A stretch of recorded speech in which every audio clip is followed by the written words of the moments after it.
कहानी एक रोमियो और जूलियट की, जो हॉस्टल के बाहर अपने अपने क्लासमेट्स को हमेशा मवालियों की तरह लड़ने के लिए उकसाते रहते थे, क्योंकि वे अलग अलग ओपोनेंट कंट्रीज से थे। रोमियो ईस्टर्न कंट्रीज टुआ से था, जबकि जूलियट वेस्टर्न कंट्रीज से थी। स्कूल में दोनों देशों के स्टूडेंट्स को अलग अलग हॉस्टल में रखा गया था। जहाँ ईस्टर्न स्टूडेंट्स के लिए ब्लैक डॉगीज नाम का हॉस्टल था, वहीं वेस्टर्न स्टूडेंट्स के लिए व्हाइट कैट्स। लेकिन ये चीज भी उन्हें हर रोज एक दूसरे से लड़ने से नहीं रोक पाती थी। हमेशा की तरह एक दिन जब उनकी फाइट चल रही होती है, तो स्कॉट, जो व्हाइट कैट का फर्स्ट ईयर स्टूडेंट है और मन ही मन जूलियट को इम्प्रेस करने के सपने देखता है, जूलियट से आकर रिक्वेस्ट करता है कि उसे उनकी तरफ से लड़ने दिया जाए, क्योंकि वो उसके लिए जान भी दे सकता है। जो सुन रोमियो उसे सीधा मुंह पे पंच मारते हुए कहता है, तो मर फिर उसे हवा में उठा लेता है और उसे धरती का बोझ कह के उड़ाने ही वाला था। तभी जूलियट उसे एक जोरदार हंटर मारती है, जिससे वो दूर जाकर गिरता है और स्कॉट सीधा उसके बाहों में। फिर जूलियट रोमियो की तरफ देखकर कहती है कि वो अपनी पूरी ताकत से उस पर अटैक करे, लेकिन रोमियो मना कर देता है और कहता है कि सिर्फ वही लड़के लड़कियों पे हाथ उठाते हैं जिनकी हड्डियों में पानी भरा होता है। यह सुनकर जूलियट गुस्से से जल उठती है, क्योंकि उसे लगता है कि रोमियो उसे हल्के में ले रहा है और उसका मजाक बना रहा है। वो और कुछ कहने ही वाली थी कि तभी व्हाइट कैट्स की मॉनिटर और उनकी लीडर एना वहाँ आती है। वो सबको डांटती है कि उन्होंने स्कूल ग्राउंड को WWE रिंग बना दिया है। रोमियो से जवाब देता है कि वो ब्लैक डॉग्स को कुछ भी कहने का अधिकार नहीं रखती है, क्योंकि वे उनके अंडर नहीं आते। जिस पर एना उनसे धमकी देती है कि वो ब्लैक डॉग्स के मॉनिटर को भी बुला देगी। यह सुनते ही रोमियो का पूरा एटीट्यूड ठंडा पड़ जाता है और आज की लड़ाई यहीं खत्म हो जाती है। बाद में रोमियो गुस्से में एक पिलर के सामने खड़ा होकर उसे पंच मारने की कोशिश कर रहा था, लेकिन उसका गुस्सा इस बात पे नहीं था कि वे आज व्हाइट कैट से हार गए हैं, बल्कि इस बात पे था कि उसे समझ नहीं आ रहा कि जूलियट के लिए उसके अंदर जो फीलिंग्स है वो उसका क्या करे। सच तो यह था कि वो बचपन से जूलियट को पसंद करता आया है और यही वजह थी कि वो कभी उससे फाइट नहीं करता था। जब भी उनके ग्रुप्स के बीच झगड़ा होता था तो वो स्कॉट की अच्छे से धुलाई करता था, क्योंकि वो उससे जेलस था। जूलियट के हाथ पकड़ने की वही झलक उसे इतना गुस्सा दिला देती है कि वो पिलर पे पंच मार देता है। तभी उसे एहसास होता है कि अगर उसने जूलियट से जल्द अपनी फीलिंग्स नहीं बताई तो उसे फिर अपनी पूरी जिंदगी इसी दुख में बिताना होगा। दूसरी तरफ व्हाइट कैट्स अपनी जिम प्रैक्टिस सेशन कर रहे थे, जहाँ जूलियट अपने ओपोनेंट के अटैक्स को आसानी से डॉज कर लेती है। तभी स्कॉट उसके पास आके उसे एक टॉवल पकड़ाता है और कहता है कि उसके स्वॉर्ड स्किल इतने अच्छे हैं कि वो ग्रेनाल्ड को भी टक्कर दे सकती है। जिस पर जूलियट उसे देखकर मुस्कुराती है और कहती है कि वो अपनी फेक तारीफें बंद करे, क्योंकि उसे पता है कि उसकी स्वॉर्ड स्किल उतनी ही बेकार है जितना एएनएम टेलर की ऑडियंस की पढ़ाई। वो आगे कहती है कि उसे और ट्रेनिंग करनी होगी ताकि वो इतनी मजबूत बन सके कि वो इस वर्ल्ड को बदलने की ताकत पा सके। वो नहीं चाहती है कि उसे कोई कमजोर समझे, जैसे रोमियो ने किया था जब उसने उसे फाइट करने से मना कर दिया था। रोमियो का ख्याल आते ही जूलियट इतने गुस्से में आ जाती है कि उसके हाथ में पकड़ा टॉवल ही फट जाता है। रोमियो, जो जिम के बाहर छिपकर ये सब देख रहा था, समझ जाता है कि जूलियट की अचानक उठी नफरत का कारण वही है, भले ही उसने कुछ नहीं सुना था। ये सब देखकर वो सोचने लगता है कि क्या उसे जूलियट के साथ रहने का मौका भी मिलेगा कभी। तभी तो व्हाइट कैट्स जिम के पास आते हैं और 3 छोटे ब्लैक डॉग एलिमेंट्री स्कूल के स्टूडेंट्स को पकड़ लाते हैं। रोमियो तुरंत सुपरमैन बनने वाला था, लेकिन तभी वो अपने कदम रोक लेता है जब देखता है कि जूलियट जिम से बाहर आ रही है। वो दीवार के पीछे से छिपकर सुनने लगता है कि वे लोग क्या कह रहे हैं। व्हाइट कैट्स के स्टूडेंट बताते हैं कि इन बच्चों ने हॉस्टल के दरवाजे पर पेंटिंग कर दी है, इसलिए वे इन्हें सबक सिखाना चाहते हैं। जूलियट बच्चों से पूछती है कि उन्होंने ऐसा क्यों किया, जिस पर एक बच्चा जवाब देता है कि यह बदला था, क्योंकि व्हाइट कैट्स ने उन्हें वीक कहा था। बच्चे की बात सुनते ही जिस लड़के ने उसे पकड़ा था वो उसे जमीन पर धकेल देता है, लेकिन तभी जूलियट उसे रोक देती है और उस लड़के से कहती है कि हाँ, वो सच में कमजोर है। अभी और ऐसी हरकत करेगा तो वह यही साबित करेगा कि वो अभी एक बच्चा ही है, जिससे कि अगर उसके दोस्त भी कभी मुश्किल में होंगे तो वो उसकी कोई मदद नहीं कर पाएगा। यह सुनकर वो लड़का गुस्से से जूलियट पर अटैक करने के लिए दौड़ता है और कसम खाता है कि वो साबित करेगा कि वो कमजोर नहीं है, लेकिन उसकी छोटी हाइट और कमजोरी उसे जूलियट पर अटैक करने से रोक देती है। जूलियट उसके अटैक को अप्रिशिएट करती है और उसके नाक से खून को साफ करते हुए उससे वादा करती है कि अगली बार जब वो लड़ाई के लिए आएगा तब वो उसका सामना करेगी। जूलियट के इस रिएक्शन से बाकी व्हाइट कैट्स के स्टूडेंट्स गुस्से में आ जाते हैं और कहते हैं कि अगर वो बच्चों को ऐसे ही जाने देंगे तो ब्लैक डॉगीज उन्हें नीचा दिखाएंगे।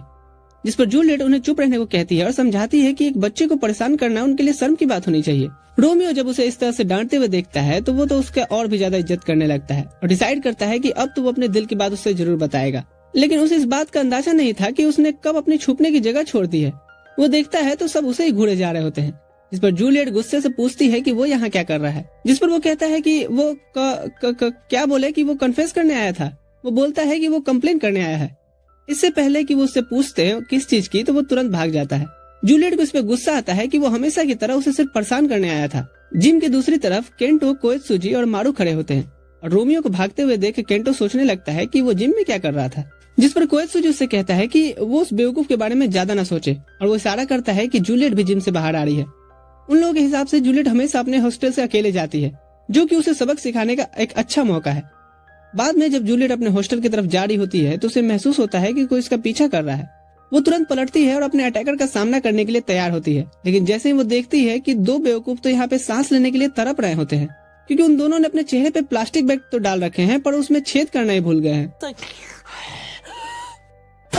जूलियट उनकी आवाज से उन्हें पहचान लेती है और बिना वक्त गंवाए दोनों को नीचे गिरा देती है, लेकिन उसने सिचुएशन को हल्के में ले लिया था। जैसे ही वो वहाँ से जाने के लिए मुड़ती है, मारू उस पे एक पेपर स्प्रे का इस्तेमाल करता है। इससे कोएत्सुजी को उसे पकड़ने का मौका मिल जाता है। फिर मारू केंटो को उसका मुंह टेप से बंद करने का ऑर्डर देता है। जैसे ही टेप मजबूती से लगा दी जाती है, मारू चाकू निकालता है, उसके कपड़े फाड़ने लगता है, ये कहते हुए कि तुम शायद भूल गई कि तुम एक लड़की हो। तभी अचानक रोमियो सुपर हीरो बनते हुए कहीं से प्रकट होता है और जूलियट को पकड़ के झाड़ियों के बीच धकेल देता है।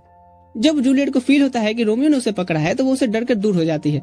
रोमियो उसे समझाने की कोशिश करता है कि उसका कोई गलत इरादा नहीं था, लेकिन वो इससे आगे कुछ नहीं कह पाता जब वो देखता है कि जूलियट की आंखों में आंसू आ गए हैं। रोमियो हॉस्टल वापस आता है और मारू केंटो और कोएत्सुजी की जम की पिटाई करता है। तभी अचानक से मारू के सिर पे एक तीर आकर के लगता है, लेकिन रोमियो को तो सिर्फ तीर पे लगे लेटर की परवाह होती है। वो जूलियट का लेटर था जिसमें उसने उसे फाउंटेन के पास अकेले मिलने को बुलाया है, लेकिन हमारा रोमियो ख्यालों में खो जाता है कि शायद जूलियट उसे प्रपोज करने वाली है। जब वो फाउंटेन पे पहुंचता है तो जूलियट हाथ में 2 तलवार लिए खड़ी होती है, जो उससे सीधे यही पूछती है कि क्या उसने उसे काइंडनेस के कारण बचाया था, और अगर ऐसा है तो यह भी उसके लिए किसी अटैक से कम नहीं था। फिर वो उसे साफ साफ बताती है कि उसे किसी से भी, खास करके रोमियो से, तो उसके लिए काइंड होने की जरूरत नहीं है, क्योंकि इससे वो कमजोर लगती है, जो कि बिल्कुल सच नहीं है। और ये कहते हुए उसकी आंखों से आंसू बहने लगते हैं। यह देखकर हमारा रोमियो इमोशनल हो जाता है और उसे यकीन दिलाता है कि उसने आज तक कभी भी उसे कमजोर नहीं समझा है। लेकिन जूलियट उसकी बातों पे भरोसा नहीं करती है और कहती है कि वो हमेशा फाइट के दौरान खुद को उसके सामने रोक लेता है, और उसके हिसाब से वो इसलिए करता है क्योंकि वो जेंडर इक्वलिटी में विश्वास नहीं करता और उसे कमजोर समझता है। मतलब ये अपने एक अलग ही डिल्यूजन में जी रही है। तभी रोमियो को एहसास होता है कि जूलियट का स्ट्रॉन्ग और इंटेलिजेंट बनने का पैशन इसीलिए है क्योंकि लड़की होने की वजह से पिता का टाइटल और रिस्पेक्ट उसे विरासत में नहीं मिल सकता। वो खुद पे गुस्सा करता है कि उसने उसे प्रोटेक्ट करने के चक्कर में उसे और बस दुखी दिया है, इसलिए इस बार वो अपनी पूरी ताकत से लड़ने का फैसला करता है। जैसे उनकी तलवारें टकराती हैं, रोमियो अचानक से जूलियट से कह देता है कि वो उससे प्यार करता है। जूलियट चौंक जाती है, लेकिन वो उसकी बात को एक मजाक की तरह समझती है, जिस पर रोमियो कहता है कि ये मजाक नहीं है और बताता है कि ये उसकी फीलिंग सी थी कि उसने कभी भी जूलियट से पूरी ताकत से फाइट नहीं की। फाइट चलते रहता है और रोमियो बोलते रहता है कि उसकी फीलिंग सच्ची है और वो बस जूलियट के साथ रहना चाहता है। जूलियट इसमें इतना खो जाती है कि उसे फाउंटेन में धक्का दे देती है, लेकिन फिर वो खुद भी फाउंटेन में कूदती है और उसके पास जाकर कहती है कि भले ही वो एक इडियट है, लेकिन फिर भी वो उसे एक मौका तो जरूर देगी। यह सुनते ही रोमियो खुशी से रोने लगता है, लेकिन जूलियट उसे वार्न करती है कि इस बारे में किसी को भी पता नहीं चलना चाहिए, जिस पर रोमियो तुरंत हाँ कह देता है क्योंकि भाई को तो बस जूलियट चाहिए बाय हुक और क्रूक। कुछ दिनों बाद जब फर्स्ट ईयर के ब्लैक डॉगीज और व्हाइट कैट्स आमने सामने होते हैं तो रोमियो अचानक से जूलियट को लड़ाई से खींच के बाहर ले आता है। जूलियट गुस्से से पूछती है कि उसने ऐसा क्यों किया, तो रोमियो कहता है कि वो उसके साथ अकेले वक्त बिताना चाहता था, लेकिन जूलियट इससे इम्प्रेस नहीं होती है और उसे एक इडियट कह के आगे बढ़ने लगती है। रोमियो को उसका ये आंसर चौंका देता है क्योंकि उसे तो अपने मन में कुछ और ही सोच रखा था। वो उसे रोकने के लिए उसका हाथ पकड़ता है और कहता है कि वो हमेशा उसके साथ रहना चाहता है, चाहे नतीजा कुछ भी हो। तभी अचानक हासुकी वहाँ जाती है और बिना सोचे समझे रोमियो जूलियट को चेहरे से पकड़ उठा देता है, ताकि हासुकी को शक न हो कि वो लोग लड़ नहीं रहे बल्कि लवी डवी कर रहे हैं। जूलियट को ये बिल्कुल पसंद नहीं आता और उसे इतने जोर से लात मारती है कि रोमियो वहीं गिरकर बेहोश हो जाता है। सीन शिफ्ट होता है जब जूलियट अकेले चेंजिंग रूम में होती है, तभी रोमियो की उसे आवाज सुनाई देती है। पहले तो उसे लगता है कि शायद उसका भ्रम होगा, लेकिन जैसे ही वो खिड़की की तरफ मुड़ती है वहाँ उसे एक स्पाइडरमैन की तरह रोमियो लटका हुआ दिखता है, जिसे देखकर वो जोर से चिल्ला पड़ती है। फिर जब वो इस शौक से बाहर आती है तो वो जल्दी से खिड़की के पर्दे खींचने की कोशिश करती है और रोमियो पर उसके ऊपर गलत नजर से झांकने का इल्जाम लगाती है। रोमियो से रिक्वेस्ट करता है कि वो उसकी बात सुने क्योंकि वो यहाँ किसी गलत इरादे से नहीं आया। यह सुनकर जूलियट उससे पूछती है कि तो फिर यहाँ वो क्या करने आया है।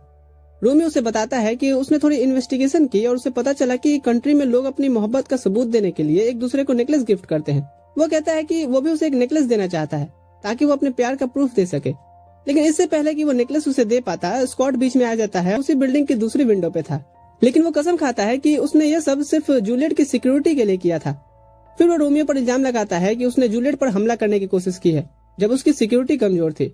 इस बात पर रोमियो कोई सफाई नहीं देता और तभी स्कॉट उस पर अटैक कर देता है और दोनों लड़ते लड़ते बिल्डिंग से नीचे गिर जाते हैं। जब रोमियो को होश आता है तो वो खुद को अपने हॉस्टल में पाता है और उसका सर हासुकी की गोद में था। वो कंफ्यूज होकर हासुकी से पूछता है कि वो यहाँ कैसे आया, जिस पर हासुकी बताती है कि सबको खबर मिली थी कि जूलियट ने उसे छत से नीचे फेंक दिया था। रोमियो उसे पूरी सिचुएशन समझाने की कोशिश करता है, लेकिन वो उसकी बात को काटते हुए कहती है कि उसे फिक्र करने की जरूरत नहीं है क्योंकि बाकी सब लोग उसके लिए बदला लेने जा चुके हैं। यह सुनते ही रोमियो फौरन हॉस्टल से भागता है ताकि वो जूलियट को उन गुस्साए ब्लैक डॉग्स के स्टूडेंट्स से पहले ढूंढ सके। जब उसे जूलियट मिलती है तो वो सीधे दौड़ लगाती है, जिस पर रोमियो भी उसके पीछे भागता है और उसे रुकने के लिए रिक्वेस्ट करता है, लेकिन जूलियट रुकने से मना कर देती है। और जब रोमियो पूछता है कि वो ऐसा क्यों कर रही है, तभी उसे अपने पीछे किसी के दौड़ने की आवाज आती है और उसे एहसास होता है कि ये तो बाकी ब्लैक डॉग्स हैं जो जूलियट से बदला लेने के लिए पीछे से आ रहे हैं। रोमियो उन्हें रोकने की कोशिश करता है, लेकिन अचानक से स्कॉट अपनी फेसिंग स्वॉर्ड लेकर के उस पर हमला कर देता है। रोमियो बाल बाल बचता है, वरना उसकी आंखें बाहर ही आ जाती, जिस पर रोमियो गुस्से में स्कॉट से पूछता है कि आखिर उसकी प्रॉब्लम क्या है। स्कॉट जवाब देता है कि वह जूलियट के पास किसी को नहीं जाने देगा। इसके साथ ही वो यहाँ पे कुछ व्हाइट कैट्स के स्टूडेंट्स को भी लेकर के आया था। यह सुनकर ब्लैक डॉग इस कसम खाते हैं कि आज पहले तो इन्हें ही सबक सिखाएंगे। इससे पहले कि रोमियो उन्हें रोक पाता, दोनों ग्रुप्स एक दूसरे पे हमला कर देते हैं। फिर रोमियो पर स्कॉट के साथ और 2 लड़के हमला करते हैं और वो उन्हें इतनी जोर से लात मारता है कि उसके हाथ में रखी नेकलेस ही टूट जाती है। जैसे उसे एहसास होता है कि नेकलेस टूट गई है तो उसका दिमाग पूरी तरह से ब्लैंक हो जाता है। वो बिना कुछ सोचे समझे ही एक स्टैचू की तरफ बढ़ता है और अचानक उस स्टैचू को उठा करके बेसबॉल बैट की तरह घुमाने लगता है। आसपास के लोग देख करके हैरान रह जाते हैं, क्योंकि वह स्टैचू को ऐसे उठा लेता है जैसे वो एकदम हल्का हो। उसे इस तरह से स्टैचू को चारों तरफ घुमाते हुए सब डरकर चिल्लाने लगते हैं कि वह रुक जाए, लेकिन रोमियो उस वक्त तो ऑटो पायलट मोड में था। उसकी इस हरकत में व्हाइट कैट्स के साथ साथ उसने ब्लैक डॉग्स की भी हड्डियां तोड़ दी थी। उस रात उसे एज ए पनिशमेंट गार्डन की पूरी घास काटने के लिए कहा गया था। जब वह काम कर रहा होता है तभी जूलियट वहां आती है और उसे डिमांड करती है कि वो उसे बोट में लेक के बीच में लेकर के चले। रोमियो बिना किसी सवाल के मान जाता है और लेक के बीच में पहुंचकर कहता है कि उसे खुशी है कि उन्हें आखिरकार कुछ अकेले में टाइम बिताने का मौका मिला। जूलियट गले से नेकलेस निकाल ली थी। फिर रोमियो से कहता है कि अगर वो चाहे तो इस नेकलेस को लेक में फेंक सकती है, वो शहर से जाकर इससे भी बेहतर नेकलेस ला देगा। लेकिन जूलियट ऐसा नहीं करती है, बल्कि उससे कहती है कि वो अपनी आंखें बंद करे। रोमियो उसकी बात मानकर आंखें बंद करता है। तभी उसे एहसास होता है कि जूलियट उसके बहुत करीब आ चुकी है। जब वो अपनी आंखें खोलता है तो जूलियट का चेहरा परफेक्ट किसिंग पोजीशन में होता है। यह देखते ही वो अजीब रिएक्ट करने लगता है। जूलियट उसकी इस हरकत से पीछे हटकर शिकायत करती है कि वो कभी उसकी बातें नहीं सुनता। रोमियो सफाई देने की कोशिश करता है, लेकिन तभी वो फील करता है कि जूलियट ने उसके गले में वो नेकलेस पहना दी है। जूलियट उसे बताती है कि यह नेकलेस असल में उसका है। यह वो सबसे कीमती चीज है जो उसकी माँ ने उसे गिफ्ट किया है, लेकिन अब वो इसे रोमियो को देना चाहती है ताकि वो अपने प्यार का निशान बना सके। रोमियो से कहता है कि अगर ये उसके लिए इतना ही जरूरी है तो इसे उसे अपने पास रखना चाहिए। यह सुनकर जूलियट गुस्सा हो जाती है और गुस्से में खुद ही बोट चलाने लगती है। रोमियो को समझ नहीं आता कि उसने क्या गलत किया है, तो वो उसे रोकने की कोशिश करता है, लेकिन गलती से खुद ही लेक में गिर जाता है। जूलियट यहाँ उसे बचाने के बजाय कहती है कि वो लेक में रह करके यह सोच ले कि उसने क्या गलत किया, और फिर बोट लेकर के चली जाती है। इधर रोमियो से मदद की भीख मांगते रहता है क्योंकि उसे तैरना नहीं आता था। कुछ दिनों बाद जूलियट एक लड़के के भेष में ब्लैक डॉग्स के स्टूडेंट बनकर रोमियो से मिलने आई थी, क्योंकि एक दिन पहले रोमियो ने उसे बिना किसी शर्म से रिक्वेस्ट किया था कि वो एक लड़के की तरह तैयार हो जाए ताकि वो डेट पे जा सके, और जूलियट भी मान जाती है। लेकिन जैसे वो बाहर जाते हैं, ब्लैक डॉग के कुछ स्टूडेंट्स उनके सामने आकर रोमियो से पूछते हैं कि ये उसके साथ कौन है। रोमियो तुरंत जवाब देता है कि वो उसकी कजन जूलियो है, जिस पर जब लड़के ध्यान से देखते हैं तो उनका हार्ट बीट बढ़ने लगता है। इतना ही नहीं, और भी कई ब्लैक डॉग के स्टूडेंट्स उनके ग्रुप में शामिल हो जाते हैं, जो जूलियो की अच्छी लुक से अट्रैक्ट होकर उसके साथ टाइम स्पेंड करना चाहते थे। रोमियो से परेशान हो जाता है क्योंकि अगर उसके क्लासमेट्स उसके और जूलियट के साथ घूमने लगते हैं तो उसकी डेट के पूरे प्लान का भांग धतूरा हो जाएगा। और एज एक्सपेक्टेड ये पूरा ग्रुप उनके पीछे पीछे टाउन तक चला आता है। जब रोमियो उन्हें धमकी देता है तो सब मिलकर उसकी पिटाई कर देते हैं। इस पूरे हंगामे के बीच कुछ लड़कियां नोटिस करती हैं कि रोमियो आज कुछ ज्यादा ही एक्साइटेड लग रहा है, जिस पर वे जूलियो से कहती हैं कि उन्होंने पहली बार उसे इस तरह देखा है। वो बताती हैं कि यूजुअली रोमियो का बिहेवियर काफी बुरा होता है और वो अकेला ही रहता है, जिससे सब उसे अवॉइड करते थे। यह सुनकर जूलियट चौंक जाती है क्योंकि जिस रोमियो को वो जानती है वो तो बिल्कुल ऐसा नहीं है। इसके बाद पूरा ग्रुप लंच करने के लिए सी साइड रेस्टोरेंट जाता है, जहां पहुंचने पर उन्हें पता चलता है कि पूरा रेस्टोरेंट पहले ही बुक किया जा चुका है, जिससे रोमियो इरिटेट हो जाता है और बाकी लोग सजेस्ट करते हैं कि हमें किसी रामन प्लेस में चलना चाहिए, तो सभी वहां से निकल पड़ते हैं। तभी जूलियट की नजर उस लड़की पे पड़ती है जिसने पूरा रेस्टोरेंट बुक किया हुआ था। रामन प्लेस पे पहुंचने के बाद जूलियट गलती से अपने बाउल की पूरी चीज अपने पैंट पे गिरा लेती है, जिस पर रोमियो उसे हेल्प करने की कोशिश करता है, लेकिन जैसा कि हमेशा होता है उसकी खोपड़ी बिना सोचे समझे काम करती है और वो अपने हाथ से उसके पैंट पर गिरे चीजें साफ करने लगता है। अब जूलियट गुस्से में उसे एक जोरदार पंच मारती है क्योंकि उसके इस बिहेवियर से वो एम्बेरस हो गई थी। रामन प्लेस छोड़ने के बाद वे सब पार्क में जाते हैं और रोमियो, जो जूलियट के साथ अकेले टाइम बिताने के लिए बहुत उतावला होता है, उसे हॉन्टेड हाउस के अंदर खींच लेता है। लेकिन बदकिस्मती से जूलियट इतनी डर जाती है कि वो न सिर्फ उसे बल्कि उस स्टाफ को भी पंच मार देती है जो कि उन्हें डराने की कोशिश कर रहा था, और फिर वो वहाँ से भाग निकलती है।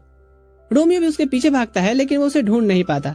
आखिर में वो सी साइड पर जाकर के बैठ जाता है, जो कि अब काफी सैड है क्योंकि वो सोच रहा था कि जूलियट उसे छोड़कर चली गई। तभी मारू और उसका गैंग वहाँ से गुजरता है और रोमियो को देख करके अपने उस दिन की बेइज्जती का बदला लेने का फैसला करते हैं। मारू उसे पानी में लात मारकर गिरा देता है और जब तक रोमियो बचने के लिए ट्राई करता है तो मारू उसका सिर पानी में दबाकर उसे डुबाने की कोशिश करता है। ठीक उसी वक्त जूलियट वहाँ पहुँचती है और मारू से कामली कहती है कि वैसा ना करे, लेकिन मारू उसकी बात न सुन करके उसकी आंखें नोचने की कोशिश करता है। अब जूलियट उसके हाथों को पकड़कर जमीन पर पटक देती है और उसे वार्न करती है कि दोबारा किसी के साथ ऐसा करने की हिम्मत न करे। और यहाँ उसकी वॉइस सुन करके मारू को शक होता है कि उसने ये आवाज पहले कभी सुनी है। बाद में चर्च टावर पर रोमियो जूलियट को थैंक्स बोलता है उसे बचाने के लिए। फिर उससे पूछता है कि क्या वो इस बात से नाराज है कि उनकी डेट प्लान के मुताबिक नहीं गई, जिस पर जूलियट उसे ट्रस्ट दिलाती है कि वो नाराज नहीं है। वो कहती है कि वो आगे भी एक और डेट पर जाने के लिए तैयार है, जिससे रोमियो काफी खुश हो जाता है। लेकिन उसकी खुशी ज्यादा देर तक नहीं टिक पाती क्योंकि अचानक स्कॉट वहाँ जाता है, जिससे रोमियो और जूलियट को फिर से वहाँ फाइट करने का नाटक करना पड़ता है। 1 महीने बाद रोमियो जूलियट से कहता है कि परसों के दिन फ्री रहना क्योंकि उस दिन उनकी 1 मंथ की एनिवर्सरी होगी। जूलियट यह प्रॉमिस करती है कि ठीक है वो टाइम निकालेगी, लेकिन तभी हासुकी और स्कॉट वहाँ पहुँच जाते हैं, जिस पर रोमियो और जूलियट को तुरंत फिर से एक फाइट का नाटक करना पड़ता है। जब वो आखिरकार रुकते हैं तो स्कॉट और हासुकी से पूछते हैं कि दोनों उन्हें क्यों ढूंढ रहे हैं, जिस पर स्कॉट बताता है कि प्रिंसेस चार, जिसे सब ट्रायंट प्रिंसेस के नाम से भी जानते हैं, वो स्कूल लौट आई है। उसी वक्त चार के लौटने की खबर पूरे स्कूल में आग की तरह फैल जाती है और व्हाइट कैट्स पूरी तरह से सनसनी में आ जाते हैं। वे जल्दी से जगह को अरेंज करने लगते हैं और यहाँ तक कि एक रेड कारपेट भी बिछा देते हैं ताकि चार उन पर ऐसे चल सके जैसे इंग्लैंड की क्वीन हो। चार जब इस रेड कारपेट पर चलती है तो अचानक से स्कॉट के सामने आकर के रुक जाती है और उससे जबरदस्ती एक जोक सुनाने के लिए कहती है, लेकिन वो ये भी कहती है कि अगर उसका जोक बोरिंग हुआ तो वो उसे मारेगी। स्कॉट के पास कोई ऑप्शन नहीं होता है तो वो मान जाता है, लेकिन जैसे वो जोक सुनाने के लिए मुंह खोलता है, चार उसे एक चमाटा जड़ देती है। स्कॉट गुस्से से पूछता है कि उसने बिना जोक सुने ही उसे क्यों मारा, जिस पर चार एटीट्यूड में कहती है कि उसने गलत तरीके से मुंह खोला। इधर जूलियट चार की तरफ बढ़ती है और उसे स्कूल में वापस आने पर वेलकम करती है। तभी चार का ध्यान रोमियो और बाकी ब्लैक डॉग्स के स्टूडेंट्स पे जाता है। वो इस बात की शिकायत करती है कि उन्होंने व्हाइट कैट्स की तरह उनका वेलकम क्यों नहीं किया, जिस पर रोमियो रूडली कहता है कि वो उसके लॉयल सर्वेंट जैसे नहीं है जिन्हें वो जैसे चाहे वैसे ऑर्डर दे सके। चार हंसती है और कहती है कि अगर वो चाहे तो रोमियो को भी अपने हिसाब से चला सकती है। यह सुनकर रोमियो उस पर अटैक करने की कोशिश करता है, यह प्रूफ करने के लिए कि उसे डरता नहीं है। लेकिन इससे पहले कि उस पर वार करता, चार कॉन्फिडेंटली कहती है कि वो जूलियट को डेट कर रहा है ना। यह सुनते ही रोमियो के हाथ वहीं रुक जाते हैं, लेकिन जब वो इस बात को डिनाई करने की कोशिश करता है तो चार उसे याद दिलाती है कि उसने जूलियट को एक लड़के के रूप में ड्रेसअप कराया था, जिससे रोमियो पूरी तरह से शॉक्ड रह जाता है। तब भी वो यहाँ पे सब कुछ डिनाई कर रहा था। अब यहाँ पे चार उसके और जूलियट की एक तस्वीर निकाल करके दिखा देती है और यह देखकर रोमियो इतना हैरान हो जाता है कि वो पीछे की तरफ गिर पड़ता है। वहाँ खड़े बाकी सब लोग और भी ज्यादा हैरान हो जाते हैं कि चार ने उसे ऐसा क्या दिखा दिया कि ये 4 मिनट भी नहीं टिक पाया। इसके बाद चार उसके पास आकर कहती है कि वो किसी से कुछ नहीं कहेगी अगर रोमियो उसका लॉयल सर्वेंट बनने के लिए तैयार हो जाता है तो। रोमियो जो कि ब्लैक डॉग्स का लीडर था, उसके लिए ऐसा करना बिल्कुल एक शर्मनाक बात थी, लेकिन क्योंकि उसे अभी अपनी रिलेशनशिप को सीक्रेट बनाए रखना है तो वो मजबूरन मान जाता है। चार सबसे पहले उसे सबके सामने उसे मसाज करने के लिए कहती है, जो देख करके बाकी लोग शौक में आ जाते हैं। लेकिन रोमियो इतने गुस्से में होता है कि उसे इस बात पर ध्यान ही नहीं जाता। जब वो अचानक ऊपर देखता है तो उसे जूलियट की तिरछी नजरें फील होती हैं, जिससे वो अब और ज्यादा डर जाता है कि कहीं उसने उसे डिसअपॉइंट तो नहीं किया। तभी अचानक हासुकी उस पर कूद कर उसे थप्पड़ मारने लगती है और कहती है कि वो अपने होश में आए, क्योंकि उसे किसी भी साइज के कप की लालच नहीं करनी चाहिए। बाकी ब्लैक डॉगीज भी रोमियो से नाराज होते हैं क्योंकि उन्हें लगता है कि वो चार के चार्म से कंट्रोल हो रहा है। बाद में चार रोमियो को एक सीक्रेट जगह पे ले आती है और उससे कहती है कि वो जब भी एक सीटी बजाएगी रोमियो को उसके पास दौड़ कर आना होगा। रोमियो के एक्सप्रेशन को देख करके चार मुड़ती है और वहाँ से जाने लगती है, लेकिन चलते चलते कहती है कि अगर रोमियो ने उसकी बात नहीं मानी तो वो स्कूल में उसकी फुटेज फैला देगी। यह सुनते ही रोमियो तुरंत उसका हाथ पकड़ लेता है और घुटनों के बल उससे रिक्वेस्ट करता है कि वो ऐसा ना करे। तो इसके जवाब में चार उसके सिर पर पैर रखती है और उसे याद दिलाती है कि अगर ये सीक्रेट बाहर आ गया तो सबसे ज्यादा इफेक्ट जूलियट पे पड़ेगा। फिर रोमियो चार के पास से चला जाता है, लेकिन तभी जूलियट उससे मिलने आती है और पूछती है कि क्या उसे सही में बड़े अच्छे लगते हैं। यह कहते हुए वो खुद में इनसिक्योरिटी फील करती है। रोमियो जल्दी से उसे एक्सप्लेन करने की कोशिश करता है कि उसे चार में कोई इंटरेस्ट नहीं है, लेकिन तभी चार सीटी बजा देती है और रोमियो उसके पीछे भागने पर मजबूर हो जाता है। जाने से पहले वो जूलियट से कहता है कि वो कुछ इशू सॉल्व करके वापस आएगा, और यहाँ पर वो इशू ये था कि अब उसे चार का सर्वेंट बनना पड़ा है, क्योंकि वो घमंडी प्रिंसेस उसे पूरे स्कूल के सामने बेइज्जत करना चाहती थी। सभी लोग जो ये देख रहे थे रोमियो से डिसअपॉइंट हो जाते हैं और उसे धोखेबाज मानते हैं। इसी बीच मारू कहता है कि टाइम है रोमियो की पब्लिकली बेइज्जती करने का। दिन भर यही चलता रहता है कि जब भी रोमियो जूलियट से बात करने की कोशिश करता है चार अपनी सीटी बजा देती है और वो उसका काम करने के लिए भाग जाता है। शाम होते ही रोमियो जूलियट से मिलने जाता है, लेकिन वो हैरान हो जाती है जब देखती है कि वो बिना शर्ट के है और उसके शरीर पर हिरन के सींग चिपके हुए हैं। जूलियट फिक्रमंद होकर पूछती है कि ये सब क्या हो रहा है, लेकिन रोमियो कहता है कि वो डिटेल नहीं बता सकता, बस इतना जान लो कि वो उसकी प्रोटेक्शन के लिए किसी भी हद तक जाएगा।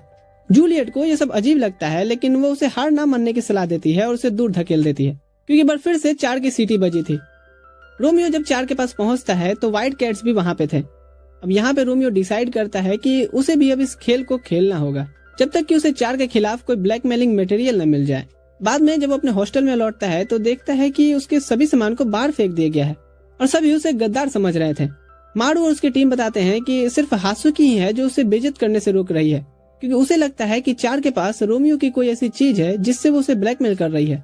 यहाँ रोमियो हासुकी का थैंक्स कहता है उसे समझने के लिए। अगले दिन रोमियो 4 का सर्वेंट डॉग बन रहा था और उसकी हर डिमांड पूरी कर रहा था। यह सिलसिला 2 दिन तक चलता है, लेकिन तीसरे दिन वो 4 के रूम में चोरी छुपे घुसकर उसके खिलाफ कोई सबूत ढूंढ रहा था। पर 4 को पहले से ही शक होता है, इसलिए वो अचानक से कमरे में आ जाती है और रोमियो तुरंत से छिप जाता है। पर 4 हर छुपने की जगह को चेक करने लगती है, लेकिन वो उसे कहीं नहीं मिलता। तभी उसे अचानक से याद आता है कि उसने एक जगह तो देखा ही नहीं। जैसे ही उस जगह को चेक करने जाती है, वहाँ सच में रोमियो छिपा हुआ था और यह थी मिरर के पीछे की एक सीक्रेट कंपार्टमेंट, जहाँ कई सारी तस्वीर रखी हुई थी जो जूलियट की बचपन से लेकर के अब तक की होती है। और यहाँ पर खुलासा होता है कि 4 सीक्रेटली जूलियट से प्यार करती थी और चुपके से उसकी तस्वीर लेती रहती थी। यह देखकर रोमियो चौंक जाता है और कहता है कि 4 ने यह सब सिर्फ इसलिए किया ताकि जूलियट उससे दूर न हो जाए। यह सुनकर 4 गुस्से में उस पर अटैक करती है, लेकिन रोमियो उसके सभी अटैक्स को डॉज कर देता है, जिस पर 4 उसे पकड़कर दीवार से धक्का देती है और कहती है कि वो उसके फीलिंग्स का मजाक न बनाए, क्योंकि वो कभी भी उसे नहीं समझ सकता। फिर यहाँ पर 4 रोने लगती है और रोमियो से रिक्वेस्ट करने लगती है कि वो प्लीज जूलियट को उससे दूर न ले जाए, क्योंकि जूलियट उसकी जिंदगी में सबसे ज्यादा इम्पोर्टेंट इंसान है। तभी बाहर से जूलियट की आवाज सुनाई देती है, जिसे सुनकर 4 पैनिक करने लगती है। उसे लगता है कि अब उसका सारा सीक्रेट एक्सपोज हो जाएगा और जूलियट उससे नफरत करने लगेगी, लेकिन रोमियो उसे शांत करवाते हुए कहता है कि सब कुछ ठीक रहेगा। वो 4 से कहता है कि वो जूलियट को अंदर आने से थोड़ी देर रोक के रखे। 4 दरवाजा खोलकर उसे अंदर आने से रोक रही होती है, लेकिन जूलियट फिर भी अंदर आ जाती है। रोमियो पहले ही वापस उस सीक्रेट कंपार्टमेंट में जाकर छुप चुका था और जो भी उसने फोटोज जमीन पे गिरा रखी थी उसे भी अपने साथ ले जाता है। यह सब देख करके 4 को अब थोड़ी सी राहत मिलती है और जैसे ही वो जूलियट को अपने बाल ब्रश करते देखती है, वो अपने डर को उसके सामने कन्फेस कर देती है। 4 बताती है कि उसे स्कूल में वापस लौटने में डर लग रहा था, क्योंकि उसे लगा था कि शायद जूलियट अब उसकी दोस्त नहीं रहना चाहती, जिस पर जूलियट उसे आश्वासन दिलाती है कि चाहे कुछ भी हो वो हमेशा उसकी दोस्त रहेगी। यह सुनकर दोनों इमोशनल हो जाती हैं और फिर जूलियट वहाँ से चली जाती है। इसके बाद 4 वापस उस सीक्रेट कंपार्टमेंट को खोलती है और रोमियो को बाहर निकालती है। फिर उससे पूछती है कि आखिर उसने उसका सीक्रेट क्यों छुपाया, जिस पर रोमियो हल्का सा मुस्कुरा कर कहता है ताकि मैं ब्लैकमेल से ब्लैकमेल को काट सकूं। उस रात रोमियो लेक के पास जूलियट से मिलता है और बातचीत के दौरान उसकी नजर जूलियट के गले में पड़े एक नेकलेस पर जाती है। जूलियट बताती है कि ये वही उसका दिया टूटा हुआ नेकलेस है। उसने इसे खुद ठीक किया है, क्योंकि वो कोई भी ऐसी चीज फेंक नहीं सकती जो रोमियो ने उसे दी है। यह सुनकर रोमियो इमोशनल हो जाता है और उसकी आंखों में आंसू आ जाते हैं। इधर इस पूरे सीन को 4 दूर से देख रही होती है और सोचती है कि आखिर जूलियट जैसी स्मार्ट लड़की को रोमियो जैसे लूजर में क्या दिखता है। कुछ हफ्तों बाद जूलियट ब्लैक डॉगी हॉस्टल में अपने अवतार जूलियो के रूप में थी। रोमियो ने उसे यहाँ बुलाया था क्योंकि वो खुद हॉस्टल से बाहर नहीं जा सकता। दरअसल बात यह है कि उन सभी का अभी एनुअल स्टडी कैंप चल रहा है। वही मारू और उसकी गैंग का कोई इरादा नहीं था स्टडी कैंप ज्वाइन करने का, लेकिन जैसे ही मारू वहाँ जूलियो को देखता है तो वो अपना मन बदल लेता है। रोमियो उसे देखकर गुस्से से कहता है कि वो यहाँ से चला जाए, लेकिन मारू भी पीछे हटने वालों में से थोड़ी है। वो कहता है कि उसे यह डिसाइड करने का हक नहीं है कि कौन स्टडी कर सकता है और कौन नहीं, जिस पर दोनों फिर लड़ने ही वाले होते हैं कि तभी हासुकी वहाँ एक मेगाफोन के साथ आती है और सभी को ऑर्डर देती है कि वो अपनी सीट्स पर बैठ जाएं क्योंकि स्टडी कैंप शुरू होने वाला है। हासुकी का ये एटीट्यूड देख जूलियट हैरान रह जाती है, तो रोमियो से समझाता है कि जैसे हेनरी केवल चड्डी पहनकर सुपरमैन बन जाता है, वैसे ही हासुकी भी जब अपने चश्मे लगाती है तो एक पूरी डिफरेंट वर्जन में बदल जाती है। वो कहता है कि भले ही हासुकी देखने में एक स्टूपिड जैसी लगे, लेकिन वो अब तक की उससे मिली स्मार्ट लड़की है। ऑफ कोर्स जूलियट के बाद, वरना अभी उसकी पिटाई हो जाती। और वो इतनी काइंड भी है कि अपने नॉलेज को बेवकूफ लोगों के साथ शेयर भी करती है। इसके बाद हासुकी सभी को टेस्ट पेपर बांटती है और रोमियो सोचता है कि यही अच्छा मौका है अपनी एकेडमिक स्किल्स दिखा करके जूलियट को इम्प्रेस करने का। पर जैसे ही वो पहला सवाल पढ़ता है तो वो तो नींद में ही चला जाता है। यह देखकर हासुकी उसे जगह हो रखने के लिए आंखों पर क्लिप्स लगा देती है ताकि उसकी आंखें जबरदस्ती खुली रहें, लेकिन जब इससे भी कोई फायदा नहीं होता तो वो पूरी की पूरी क्लिप्स उसके चेहरे पे भर देती है। शाम होते ही रोमियो जूलियट को सेफली वापस उसके हॉस्टल तक पहुंचाने के लिए उसे सीक्रेट रास्ते से लेकर जाता है, जैसे ही जूलियट चली जाती है, हासुकी वहाँ पहुँचती है और दिन भर की बातों पर चर्चा करते हुए उससे कहती है कि उसे अच्छा लगा कि रोमियो वापस अपने पुराने अंदाज में आ गया है, क्योंकि पिछले कुछ दिनों से वो ऐसे बिहेव कर रहा था जैसे कोई सीक्रेट छुपा रहा हो। रोमियो यह सुनकर थोड़ा चौंक जाता है, लेकिन तुरंत उसे भरोसा दिलाने की कोशिश करता है कि वो उससे कुछ भी नहीं छुपा रहा, जिस पर हासुकी कहती है कि हाँ, वो हमेशा उस पर विश्वास करेगी और फिर वहाँ से चली जाती है। थोड़ी देर बाद चार अचानक से रोमियो के पीछे आकर के उसका गला दबाने लगती है और उससे शिकायत करती है कि उसने जूलियट को अपने हॉस्टल में एक लड़के के रूप में छुपा कर रखा। वो उसे ब्लेम करती है कि वो एक धोखेबाज है, क्योंकि उसने उसे हासुकी के साथ भी देख लिया, जिस पर रोमियो सफाई देता है कि वो और हासुकी सिर्फ अच्छे दोस्त हैं। जिस पर चार कहती है कि अगर रोमियो सच में हासुकी का सिर्फ दोस्त होता तो उसे अपनी रिलेशनशिप उससे छुपाने की जरूरत नहीं पड़ती। रोमियो उसे समझाने की कोशिश करता है कि हर किसी की कुछ प्राइवेट बातें होती हैं, लेकिन चार उसकी इस थ्योरी को बकवास कहकर सुनने से इनकार कर देती है और गुस्से में उस सीक्रेट रास्ते से अपने हॉस्टल लौट जाती है। उसके जाने के बाद रोमियो सोच में पड़ जाता है कि क्या उसे सच में हासुकी को अपने और जूलियट के रिश्ते के बारे में बता देना चाहिए, लेकिन फिर उसे डर लगने लगता है कि कहीं हासुकी उससे दोस्ती न तोड़ दे। उधर हासुकी स्टडी रूम में अगले दिन के क्विज की तैयारी कर रही होती है। तभी मारू वहाँ आ जाता है और वो खुलासा करता है कि उसे पता चल गया कि हासुकी टेस्ट पेपर्स बनाने और स्टडी कैंप ऑर्गेनाइज करने में इतनी मेहनत क्यों कर रही है। वो सिर्फ रोमियो के लिए कर रही है ना। फिर उससे पूछ लेता है कि आखिर उस बेकार इंसान में ऐसा क्या खास है। जब हासुकी बताती है कि बचपन में उसके कोई फ्रेंड्स नहीं थे क्योंकि वो एक किताबी कीड़ा थी, तब रोमियो ने उसकी स्मार्टनेस को पहचान करके उसे तंग करना शुरू किया ताकि वो उसकी टेस्ट पास कराने में हेल्प करे। जिस पर जब हासुकी ने उसकी हेल्प की और रोमियो का अच्छा स्कोर आया तो वो इतना खुश हो गया कि उसने डिक्लेयर कर दिया कि अब से हासुकी उसकी फ्रेंड होगी, और उसके बाद से ही लोग उसे भी नोटिस करने लगे। मारू उसे ताना मारता है कि उसने खुद ही सबको दिखा दिया कि वो रोमियो की अटेंशन पाने के लिए उत्सुक है, लेकिन हासुकी इसका जवाब उसे देते हुए कहती है कि तुम मेरी फीलिंग्स को नहीं समझ सकते। इसके बाद जब मारू वहाँ से चला जाता है तो रोमियो, जो कि पूरी बातचीत सुन रहा था, रूम के अंदर आता है और उसके एक्सप्रेशन को देख करके हासुकी समझ जाती है कि उसने सब कुछ सुन लिया है, जिससे वो थोड़ी एम्बेरस फील करने लगती है। क्योंकि रोमियो काफी भोला था तो वो सीधे सीधे पूछ बैठता है कि आखिर उसने उसके लिए इतना कुछ क्यों किया, जिस पर हासुकी खुद की फीलिंग्स कन्फेस करते हुए बताती है कि वो उससे प्यार करती है। रोमियो को ये सुनकर गिल्ट महसूस होने लगता है और वो उसे बताता है कि वो उसकी फीलिंग्स एक्सेप्ट नहीं कर सकता क्योंकि वो पहले से ही जूलियट के साथ रिलेशनशिप में है। साथ ही वो इस बात को छुपाने के लिए उससे माफी भी मांगता है। तुरंत से हासुकी ये बात पूरे हॉस्टल में अनाउंस करने की कोशिश करती है, जिससे बचने के लिए रोमियो जल्दी से अपना हाथ उसके मुंह पे रख देता है, जिससे हासुकी थोड़ी शांत होती है। फिर वो बताती है कि अभी वो शॉक्ड फील कर रही है बात सुन करके। ये सुनकर रोमियो को लगता है कि चलो उसका सीक्रेट अब भी सेफ है, लेकिन तभी हासुकी सामने आ जाती है और उससे कहती है कि उसने ब्लैक डॉगी के रूल्स को तोड़ा है क्योंकि उसने एक व्हाइट कैट से प्यार कर लिया है। इतना ही नहीं, वो तो उसे मर जाने के लिए भी कहती है और उसे ऑफर करती है कि वो खुद ही उसका गर्दन काटेगी ताकि उसे दर्द न हो। ये सुनकर रोमियो डर के मारे वहाँ से भागने लगता है और हासुकी उसके पीछे दौड़ रही थी। जैसे ही वो दोनों भागते हैं, केंटो और काइत्सुजी अपने अपने रूम से बाहर आकर के देखते हैं कि आखिर क्या चल रहा है, और फिर जैसे ही रोमियो वहाँ पहुँचता है, हासुकी उस पर वार करने की कोशिश करती है। रोमियो तो साइड में हट जाता है, पर उसकी तलवार केंटो और काइत्सुजी के कपड़े काट देती है और दोनों वहीं बिना कपड़ों के खड़े रह जाते हैं। इसके बाद जैसे ही हासुकी और रोमियो खिड़की से बाहर कूदते हैं, मारू अपने रूम से बाहर आता है और अपने फ्रेंड्स को बिना कपड़ों में देख करके उनसे बिना कुछ सवाल किए अपने रूम में चला जाता है और दरवाजा अंदर से लॉक कर देता है। उधर व्हाइट कैट हॉस्टल से जूलियट खिड़की से बाहर देख रही होती है क्योंकि उसे कुछ शोर सुनाई दे रहा था, और जब वो देखती है कि रोमियो को हासुकी दोहरा रही है तो वो देखने के लिए उसके पीछे जाती है कि आखिर क्या हुआ है। आगे जाकर के उसे एक पेड़ की डाल पे लटके हुए वो दिखता है तो उसे पूछती है कि आखिर हासुकी उसका पीछा क्यों कर रही है, जिस पर रोमियो बताता है कि उसने जब हासुकी को अपने रिलेशनशिप के बारे में बताया तो वो पूरी तरह से पागल हो गई है। और जैसे ही जूलियट पूछती है कि वो अब इस सिचुएशन को कैसे हैंडल करेगा, तभी पीछे से हासुकी वहाँ जाती है और रोमियो और जूलियट को साथ में देख करके हासुकी तो और भी ज्यादा गुस्सा हो जाती है। वो उस पर अटैक करने की कोशिश करती है, लेकिन रोमियो जल्दी से साइड हट जाता है, जिससे वो गलती से जूलियट को गिरा देता है। अब यहाँ पर दोनों एक कैजुअल पोजीशन में गिरते हैं, जिस पर हासुकी बिना देरी के उन दोनों पर अटैक कर देती है क्योंकि उसे लगता है कि वो दोनों बेशर्मी से उसके सामने फ्लर्ट कर रहे हैं। लेकिन तभी चार वहाँ आकर के हासुकी को रोक देती है, जिससे रोमियो को मौका मिल जाता है कि वो हासुकी को पकड़ सके। जूलियट चार को यहाँ पर देख करके हैरान थी और उससे सवाल पूछती है कि वो यहाँ क्या कर रही है, जिस पर चार ये रिवील करती है कि उसे पहले से ही उसके और रोमियो के रिलेशनशिप के बारे में पता था और वो उसे सिर्फ इसलिए फॉलो कर रही थी ताकि उसे सेफ रख सके।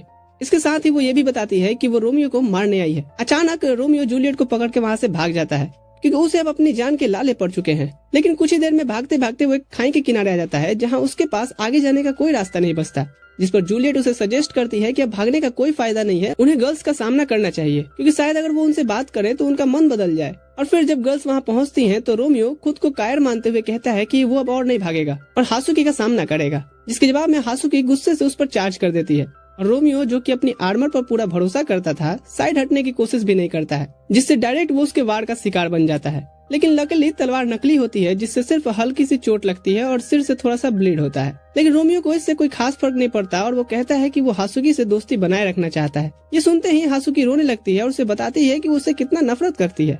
इसी दौरान अचानक से जूलियट का बैलेंस बिगड़ता है और वो खाई से नीचे गिरने लगती है। यह देखकर रोमियो बिना कुछ सोचे समझे उसके पीछे कूद पड़ता है, ये भूल करके कि उसे तैरना ही नहीं आता। वो तो लकीली हासुकी और चार भी उनके पीछे कूद जाती हैं और उन्हें बचा लेती हैं। थोड़ी देर बाद जब रोमियो की आंखें खुलती है तो वो कंफर्म करता है कि सब सेफ है ना। लेकिन अगले ही पल हासुकी उसे उसके बेवकूफी भरे कामों के लिए डांटने लगती है, जिस पर रोमियो से माफी मांगता है और बताता है कि उसने बिना सोचे समझे सिर्फ जूलियट को बचाने के लिए छलांग लगाई थी। यह सुनकर हासुकी को एहसास होता है कि रोमियो के अंदर जूलियट को लेकर के फीलिंग्स सेम वैसे ही है जैसे फीलिंग्स उसके अंदर रोमियो को लेके हैं, और ये सोच करके उसके आंखों में दोबारा आंसू आ जाते हैं। अगले दिन रोमियो अपने रूम में बड़े ही सावधानी से बाहर निकलता है, क्योंकि उसे डर होता है कि हासुकी ने सबको उसका सीक्रेट बता दिया होगा। लेकिन जब भी कोई उससे अलग तरीके से ट्रीट नहीं करता और हासुकी भी ऐसे बिहेव करती है जैसे कुछ नहीं हुआ, तो उसे काफी राहत महसूस होता है। कुछ हफ्तों बाद रोमियो जूलियट को एक इक्विपमेंट स्टोरेज में ले आता है और उसे एक लंच बॉक्स तैयार करने के लिए कहता है। जूलियट पहले तो सरप्राइज फील करती है और साथ ही उसे थोड़ी राहत भी मिलती है, क्योंकि उसे लगा था कि रोमियो उसे यहाँ किसी और मकसद से लाया है। लेकिन जब उसे पता चलता है कि बस एक सिंपल लंच बॉक्स ही बनाना है, तो वो तैयार हो जाती है। लेकिन दिक्कत ये होती है कि जूलियट ने अपनी लाइफ में कभी कुछ भी कुक नहीं किया। वो किचन में ट्राई कर रही होती है, तभी सेफ वहाँ आती है यह कंफर्म करने के लिए कि वो सच में खाना ही बना रही है या फिर कपड़ा धो रही है। तभी ओवन की सीटी बजती है जो सिग्नल देती है कि उसकी कुकीज तैयार हो चुकी है। लेकिन जैसे ही वो ओवन खोलती है तो देखती है कि सारी कुकीज तो जल गई थी। यह देख करके अब वो और भी डिसअपॉइंट फील करने लगती है, क्योंकि उसे पता होता है कि रोमियो उसके लंच बॉक्स को लेकर के कितना एक्साइटेड था। तभी उसके दिमाग में एक प्लान आता है और सीन शिफ्ट होता है शाम में। जब वो रोमियो से मिलती है तो उसे एक परफेक्ट बना हुआ लंच बॉक्स प्रेजेंट करती है। वो जब रोमियो से कहती है कि वो मुंह खोल करके इसे टेस्ट करे, तो उसके चेहरे पे उतनी एक्साइटमेंट नहीं दिखती है। रोमियो को उसका ये बिहेवियर थोड़ा अजीब लगता है, लेकिन क्योंकि वो जूलियट के हाथ का बना फूड टेस्ट करने के लिए बहुत एक्साइटेड रहता है, तो बिना कुछ सोचे आंख बंद करके मुंह खोल देता है और फिर सोचता है कि ये इतना किनकिन क्यों लग रहा है। वो आंख खोल करके देखता है तो 4 की सैंडल उसके मुंह में थी। वो बोलती है कि वो रोमियो को जूलियट का खाना नहीं टेस्ट करने देगी। फिर वो चालाक लोमड़ी की तरह बिहेव करते हुए लंच बॉक्स छीन करके वहाँ से भाग निकलती है। रोमियो उसके पीछे भागता है ताकि लंच बॉक्स वापस ले सके, लेकिन 4 एक पेड़ पर चढ़ जाती है। फिर जब वो दूसरे पेड़ पर छलांग लगाने की कोशिश करती है तो उसकी स्कर्ट एक डाली में फंस जाती है, जिससे वो लंच बॉक्स छोड़ने के लिए मजबूर हो जाती है। लंच बॉक्स सीधा हवा से उड़ता हुआ स्कॉट के सिर पर गिरता है, जो कि स्पोर्ट्स फेस्टिवल की ट्रेनिंग कर रहा था। जूलियट तुरंत उसकी तरफ भागती है और माफी मांगते हुए बताती है कि वो लंच बॉक्स उसी का है, लेकिन बजाय उसे वापस देने के लिए वो ये मान लेता है कि जूलियट ने उसके लिए बनाया है और वो जबरदस्ती उसे खाने की जिद करने लगता है। तभी अचानक रोमियो उसे एक बेरहम लात मारता है और लंच बॉक्स वापस ले लेता है, लेकिन स्कॉट तुरंत खड़ा हो जाता है और उसे फाइट के लिए चैलेंज कर देता है। जूलियट उसे रोकने की कोशिश करती है, लेकिन वो कहता है कि अब वक्त आ गया है कि रोमियो को एक सबक सिखाया जाए। जैसे इनकी फाइट शुरू होती है, स्कॉट गलती से लंच बॉक्स छोड़ देता है, जिससे वो उड़ता हुआ उसके रिश्तेदारों के यहाँ पहुँच जाता है। रोमियो उसे लेने वाला होता है, लेकिन इससे पहले ही वो कुछ कर पाए सारे सुअर उसे चाट जाते हैं। अब रोमियो का उदास भरा चेहरा देख करके जूलियट को इतना बुरा फील होता है कि वो बता देती है कि वो लंच बॉक्स उसने नहीं बनाया, सेफ ने बनाया था। यह सुनकर रोमियो और भी ज्यादा डिप्रेस्ड हो जाता है, क्योंकि उसे यकीन नहीं होता कि एक सेफ के बनाए लंच बॉक्स के लिए वो इतनी मेहनत कर रहा था। जूलियट को अब तो उसके लिए और बुरा फील होने लगता है, इसलिए वो अपने जल चुके ही कुकीज उसके सामने पेश करती है। रोमियो खुशी खुशी उसे ले लेता है, जिस पर जूलियट उसे पहले ही वार्न करती है कि इसका टेस्ट काफी खराब होगा। लेकिन रोमियो कहता है कि उसे फर्क नहीं पड़ता, लेकिन वो जैसे ही एक कुकीज खाता है तो उसे महसूस होता है कि डायलॉग मारना और हकीकत फेस करना दोनों अलग अलग चीजें हैं। पर फिर भी वो उसे अच्छा बताने की कोशिश करता है, लेकिन वो तुम्हारी एक्स की तरह झूठ बोलने में उतना चालाक नहीं था। इसलिए जूलियट तुरंत उसका झूठ पकड़ लेती है और उसे इस बेकार सी एक्टिंग के लिए उसे एक मुक्का मारती है। इसके बाद उसी दिन रोमियो ग्राउंड में जाता है, जहाँ वो ब्लैक डॉगिस को स्पोर्ट्स फेस्टिवल के लिए ट्रेनिंग करते हुए देखता है। तभी मारू वहाँ आता है और बताता है कि रोमियो इस फेस्टिवल में पार्टिसिपेट नहीं कर सकता। यह सुनकर रोमियो शॉक्ड हो जाता है, जिस पर मारू से बताता है कि पिछले साल याद है ना कि हम तुम्हारी वजह से ही हारे थे। और फिर यहाँ पे दोनों में बहस छिड़ जाती है, लेकिन वो नोटिस नहीं करते कि हासुकी उन्हें दूर से देख रही होती है। तभी कुछ ब्लैक डॉग्स की लड़कियां हासुकी के पास आती हैं और उसे एडवाइस देती हैं कि उसे MVP बनने की कोशिश करनी चाहिए, ताकि वो क्लोजिंग पार्टी में रोमियो के साथ डांस कर सके। उनके मुताबिक MVP बन करके जिसके साथ वो डांस करेगी, वो दोनों आखिरकार में कपल बनेंगे। हासुकी को इस बात पर ज्यादा भरोसा नहीं होता है, लेकिन फिर भी लड़कियां रोमियो को बुलाती हैं और उससे पूछती हैं कि क्या अगर हासुकी MVP बनेगी तो उसके साथ डांस करेगा। और हमेशा की तरह रोमियो अपनी स्टूपिड नेचर में कहता है कि हाँ बिल्कुल।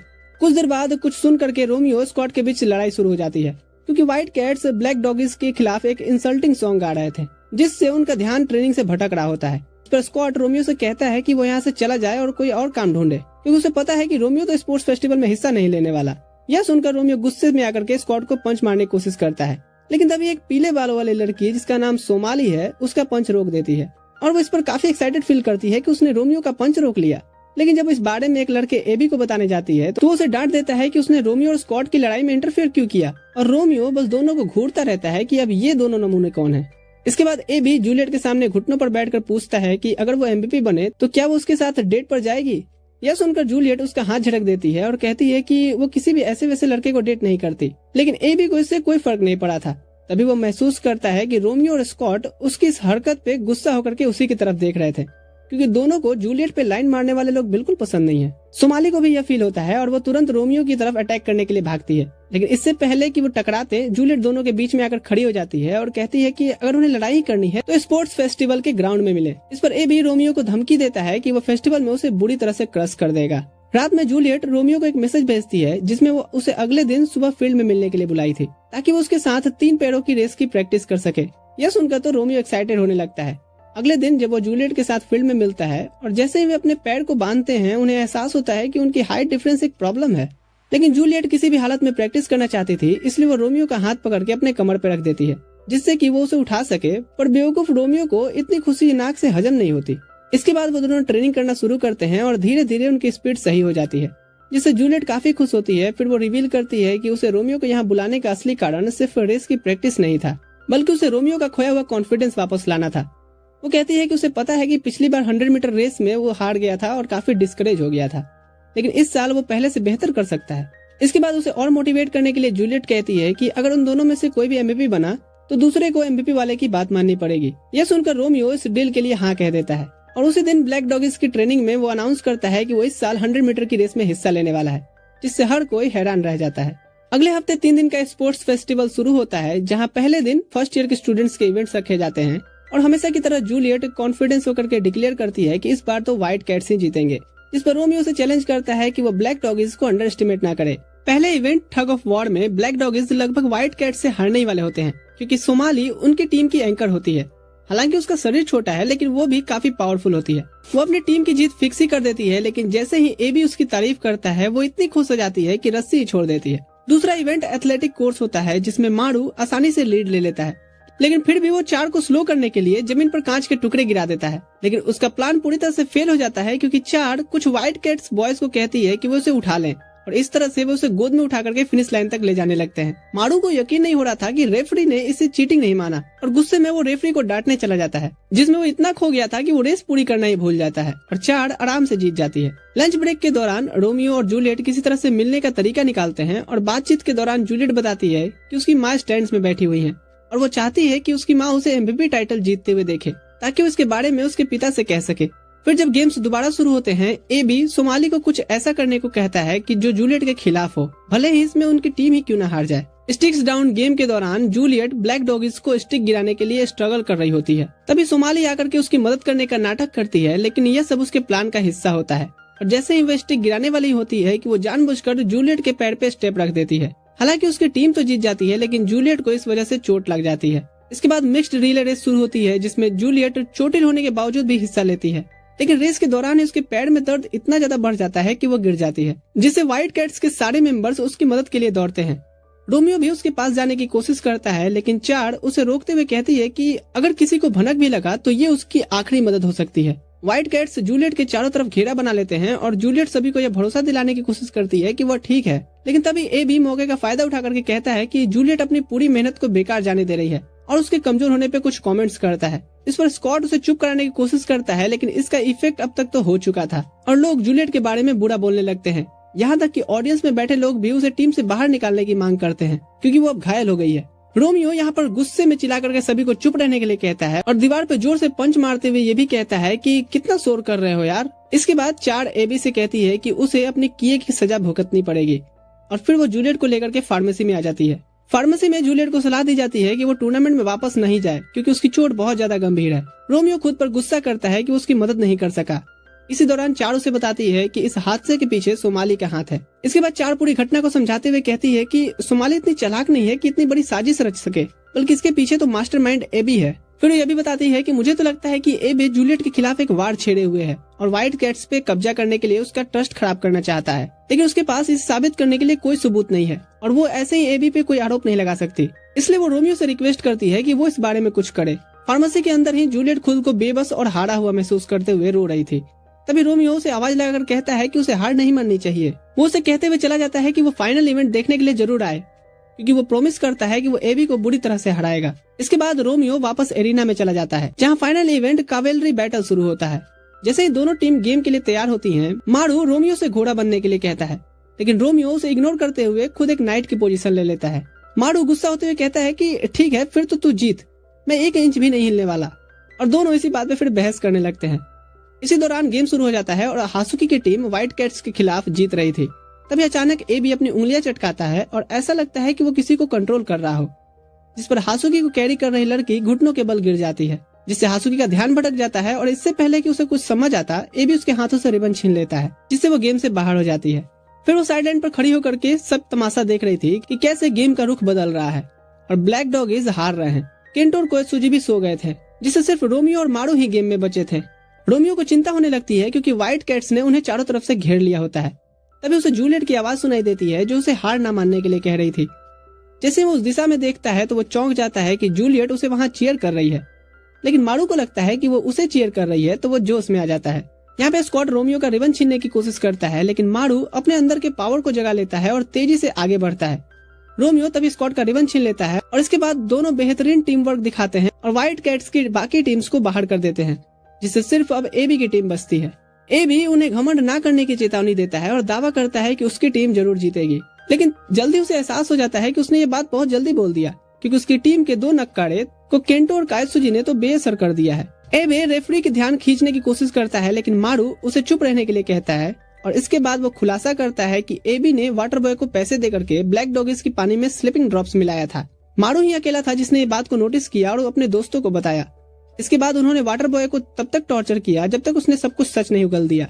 मारू बताता है कि उसने ये बात रिपोर्ट नहीं की क्योंकि उसे मजा आता है जब कोई अपनी ही बनाई जाल में खुद फंसता है। सोमाली मारू को बताती है कि एबी इतनी आसानी से नहीं हारेगा और फिर वो किक मारने की कोशिश करती है, लेकिन रोमियो हवा में उसका पैर पकड़ लेता है। इसके बाद वो एबी से कहता है कि उसे अपनी चालबाजियों पर निर्भर रहना बंद करना चाहिए और उसे एक असली मर्द की तरह लड़ना चाहिए। यह सुनकर एबी गुस्से में आ जाता है और अपनी पूरी लाइफ स्टोरी सुना देता है, जिसमें बताता है कि एक समय पे वो बहुत ज्यादा मोटा और डरावना दिखता था, जिसके कारण उसे बहुत बुली किया जाता था। लेकिन अब रिवेंज बॉडी में आने के बाद उसने अपना बहुत सारा वजन कम किया और फैसला किया कि वो स्कूल का टॉप डॉग बनेगा। फिर वो चिल्लाता है कि चाहे कुछ भी हो जाए वो टॉप जरूर करेगा, और वो कहते हुए रोमियो के चेहरे पे पंच मारने जाता है, लेकिन इसका कोई असर नहीं होता और रोमियो बदले में उसे अपने सिर से उठा करके दूर फेंक देता है। एबी के गेम के बाहर होते ही ब्लैक डॉगीज को टूर्नामेंट का विनर अनाउंस किया जाने वाला था। तभी रोमियो चिल्लाता है कि अभी सब कुछ खत्म नहीं हुआ। मारू से पूछता है कि क्या वो पागल हो गया है, जिस पर रोमियो कहता है कि अगर वो जूलियट को नहीं हरा सका तो व्हाइट कैट्स पे उसकी जीत बेकार साबित होगी। चार को उसकी यह सोच स्टूपिड लगती है, लेकिन जूलियट समझ जाती है कि रोमियो ये सब उसके लिए कर रहा है और चार से उसकी मदद करने के लिए कहती है। इसके बाद जूलियट चार को और 2 लोगों के साथ एरिना में उतारती है ताकि रोमियो और मारू के खिलाफ मैच खेल सके। मैच शुरू होते ही रोमियो पूरी ताकत से लड़ता है क्योंकि उसे पता होता है कि जूलियट इसे किसी और तरीके से नहीं जीतना चाहेगी। जूलियट भी अपनी पूरी जान लगा करके उसके अटैक्स का जवाब देती है, भले उसकी चोट लगी टांगों में बहुत दर्द हो रहा था। यह सुनकर के कि मैच अभी जारी है, व्यूअर्स धीरे धीरे जूलियट को चीयर्स करने लगते हैं क्योंकि उन्हें अब एहसास होने लगता है कि वो ऐसी इंसान नहीं है जैसा एबी ने उन्हें दिखाने की कोशिश की थी। लेकिन दोनों टीम काफी थक चुकी थी, इसलिए वो एक आखिरी दाव पे इस सब को खत्म करने का फैसला करती हैं। वो एक दूसरे के रिबन पकड़ने के लिए आगे बढ़ते हैं, लेकिन जैसे ही रोमियो ऐसा करता है जूलियट अचानक से अपनी पोजीशन बदल देती है। यह देख करके पूरा एरिना शॉक में चला गया था, लेकिन सबसे बड़ा झटका तो रोमियो को लगता है क्योंकि यह पहली बार होता है कि जब उसने किसी चीज को छुआ था। इससे पहले कि वो कुछ समझ पाता वो हारकर जमीन पे गिर जाता है। अगले ही पल पूरे एरिना में जबरदस्त चीयरिंग गूंजने लगती है क्योंकि जूलियट को विजेता और टूर्नामेंट की MVP घोषित कर दिया जाता है। वहीं बेचारा रोमियो ब्लैक डॉगीज के बाकी मेंबर से डांट खड़ा होता है क्योंकि उसने अपनी बेवकूफी की वजह से एक बार फिर से टूर्नामेंट गवा दिया।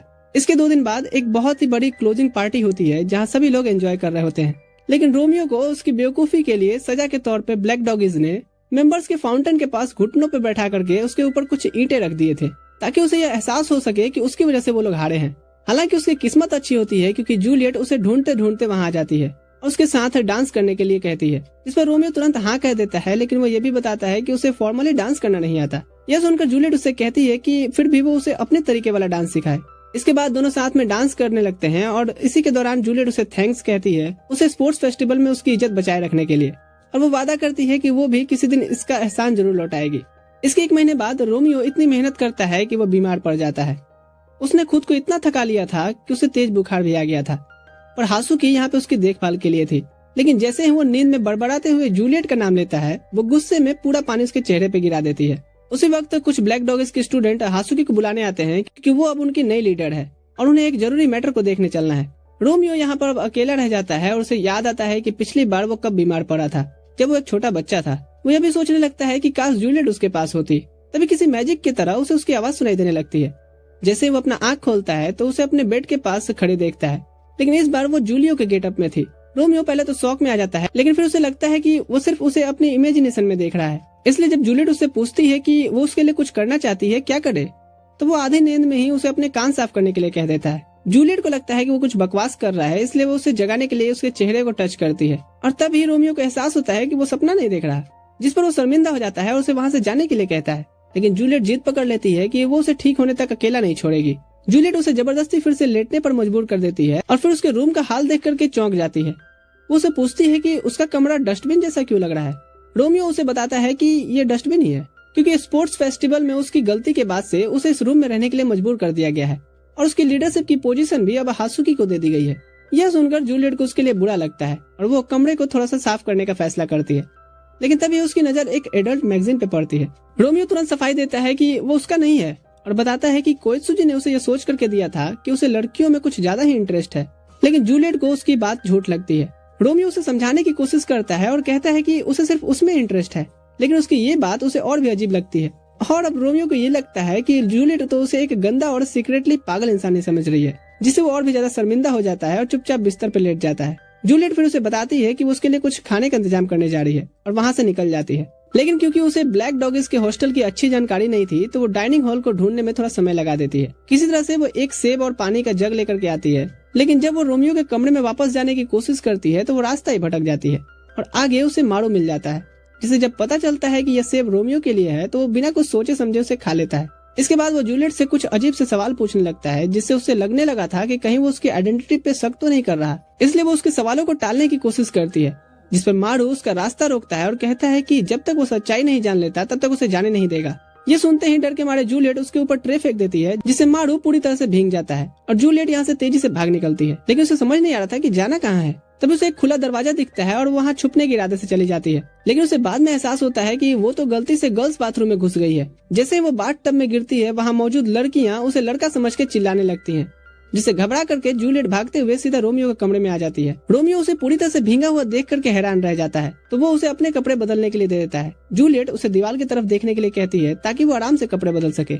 लेकिन ये तो रोमियो के लिए सबसे मुश्किल वाला काम था, क्योंकि हमारा रोमियो काफी ठरकी है। वो थोड़ा सा मुड़ने की कोशिश करता है तो जूलियट उसकी आंखों में उंगली मार देती है। इसके बाद वो जल्दी से कपड़े बदल लेती है, लेकिन रोमियो के कपड़े उसके लिए बहुत बड़े होते हैं और वो नीचे तक झूल रहे थे। वो इसके बारे में अभी शिकायत कर ही रही होती है, तभी दरवाजे पर कोएत्सुजी नॉक करते हुए अपनी एडल्ट मैगजीन वापस मांगता है, क्योंकि उसे आज का अपना हैंड जॉब रूटीन भी तो पूरा करना है। वो काफी देर तक दरवाजा खटखटा रहा था और वो सोचता है कि रोमियो कोई जवाब क्यों नहीं दे रहा।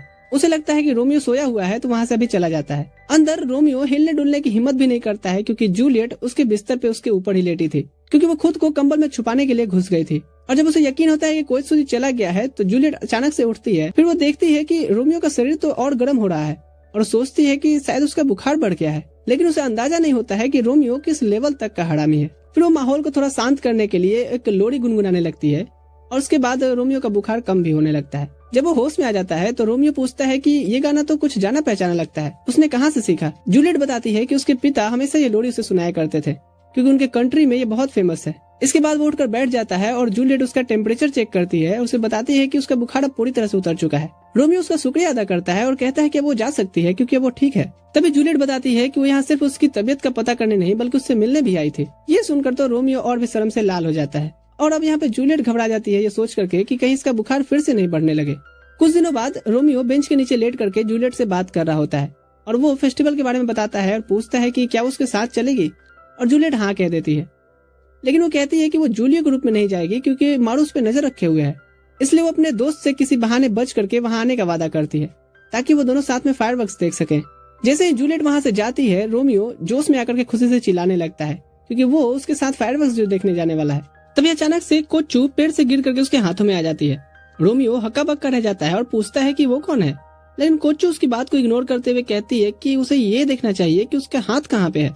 रोमियो तुरंत माफी मांगता है और कहता है कि उसे पता नहीं चला क्योंकि कुछ भी नहीं है।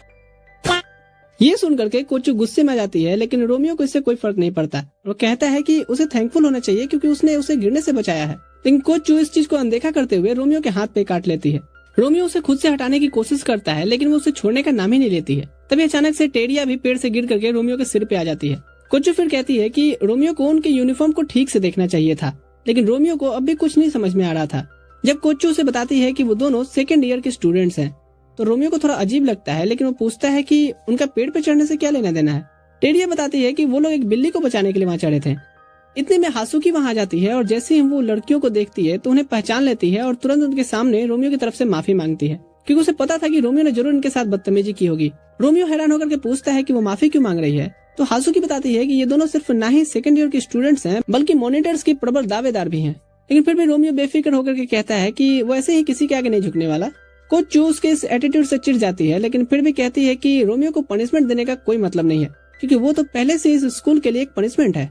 फिर वो पूछती है कि वो बेंच के नीचे क्या कर रहा था, जिस पर रोमियो मजाक में कहता है कि वो चींटियों के साथ प्लान बना रहा था।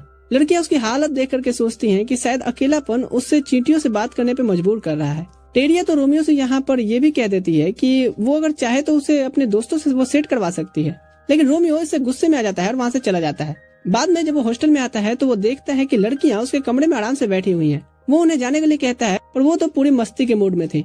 जब रोमियो जोर दे करके उन्हें जाने के लिए कहता है तो वो उसे जूलियट का नेकलेस दिखा करके पूछती हैं कि वो उसके पास कहाँ से आया। रोमियो उसे वापस छीनने की कोशिश करता है, लेकिन गलती से वो टेरिया के ऊपर गिर जाता है, जिससे कोच्चो उसे हरासमेंट का आरोपी बता देती है।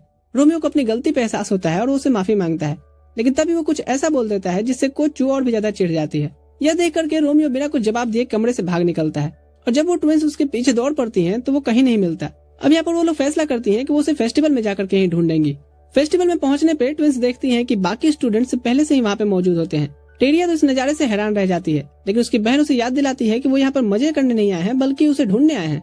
तभी कोच्चो की नजर रोमियो पे पड़ती है, जो कि एक तरफ खड़ा मुस्कुराते हुए अपनी ही दुनिया में खोया था। वो बस इसी बारे में सोच रहा था कि कैसे वो यहाँ पर जूलियट के साथ फायरवर्क्स देखने वाला है। तभी उसकी नजर ट्विंस पर पड़ती है और वहाँ से तेजी से भाग निकलता है, जिस पर लड़कियां उसके पीछे तो भागती हैं, लेकिन वो उन्हें कहीं नहीं मिलता। तो टेरिया फिर सजेस्ट करती है कि उसे उस जंगल के रास्ते में ढूंढना चाहिए। इसी बीच जूलियट भी रोमियो को ढूंढ रही होती है, और जैसे ही वो अचानक से उसके सामने आता है वो डर के मारे जोर से चिल्ला देती है, लेकिन रोमियो उसे पकड़ करके तुरंत पास की झाड़ियों में खींच लेता है ताकि ट्विंस की नजर से बचा जा सके। पर वो गलती से एक लकड़ी पे पैर रख देता है, जिससे ट्विंस को उसके छुपे होने का अंदाजा लग जाता है। उसी वक्त वहाँ पे पास में कुछ गाय भी खड़ी होती हैं, तो रोमियो और जूलियट उनके पीछे जाकर के छिप जाते हैं। इसके बाद वे और भी कई अजीब और स्टूपिड तरीके अपनाते हैं ट्विंस से बचने के लिए, जिसमें कभी लेक में कूदकर तैरते हैं, कभी जंगल में टार्जन की तरह झूलते हैं, कभी कांच की खिड़की तोड़ करके अंदर घुसते हैं, और कभी तो फेस्टिवल में इधर उधर पागलों की तरह भागते रहते हैं। आखिर में वो जाकर के एक ड्रम के नीचे छिप जाते हैं, लेकिन तभी रोमियो को एहसास होता है कि ये बहुत गलत जगह है, क्योंकि वो जूलियट के साथ एक कॉम्प्रोमाइजिंग पोजीशन में है। ये सिचुएशन उसके ठड़की माइंड को एक्टिवेट करने लगती है। वो ड्रम के एक छोटे से छेद से बाहर देखता है कि ट्विंस अभी तक वहाँ है या नहीं, तो वो अभी भी वहीं खड़ी होती हैं। फिर उन्हें देखता है कि वो कुछ स्टूडेंट्स को आसानी से धूल चटा देती हैं। उसके बाद फिर भी वो वहीं खंबे की तरह खड़ी रहती हैं।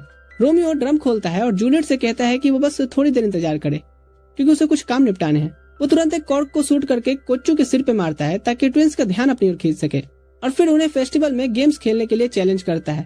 पहले तो वो हेजिटेट करती हैं, लेकिन जब रोमियो धमकी देता है कि अगर उन्होंने गेम्स नहीं खेले तो वो पूरे फेस्टिवल के स्टॉल्स को बर्बाद कर देगा, तब वो लोग खेलने के लिए तैयार हो जाती हैं। वो कई गेम्स खेलते हैं, जिनमें आइसक्रीम ईटिंग कॉन्टेस्ट भी शामिल था।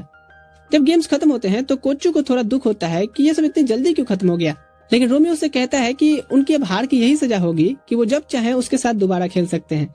यह सुनकर तो कोच्चो की खुशी लौट आती है। फिर रोमियो ने बताता है कि उसने उनकी क्लास के बाकी बच्चों से पूछा और उसे पता चला कि उनके कोई दोस्त नहीं है, और वो बताता है कि उसने ये चैलेंज इसलिए उन्हें दिया था ताकि वो भी फेस्टिवल बाकियों की तरह एंजॉय कर सके। और जब लड़कियां यहाँ से चली जाती हैं, तब रोमियो को अचानक से याद आता है कि उसने जूलियट को तो ड्रम में ही छोड़ दिया है। वो तुरंत वापस से दौड़ता है ताकि फायरवर्क्स शुरू होने से पहले वो उसके पास पहुंच सके, लेकिन अफसोस कि वो मिल्खा सिंह नहीं है, और पहुंचते पहुंचते फायरवर्क्स शुरू हो जाते हैं। फेस्टिवल खत्म होने के बाद वो जूलियट को ड्रम से बाहर निकालता है और उससे माफी मांगता है, लेकिन जूलियट कहती है कि उस पर गुस्सा नहीं है। इस पर रोमियो सजेस्ट करता है कि वे कुछ फुलझड़ियां ही जलाएं ताकि कम से कम एक साथ कुछ वक्त बिता सके। कुछ हफ्तों बाद रोमियो ट्विंस को कुछ कामों में उलझा करके रखता है ताकि वो टाउन जाकर जूलियट के लिए बर्थडे गिफ्ट खरीद सके। टाउन पहुंचने पर वो एक सफेद रंग की सॉफ्टवेयर देखता है जो उसे जूलियट के लिए परफेक्ट गिफ्ट लगती है। वो उसे लेने के लिए हाथ बढ़ाता है, लेकिन उसी समय चार भी उसे पकड़ लेती है।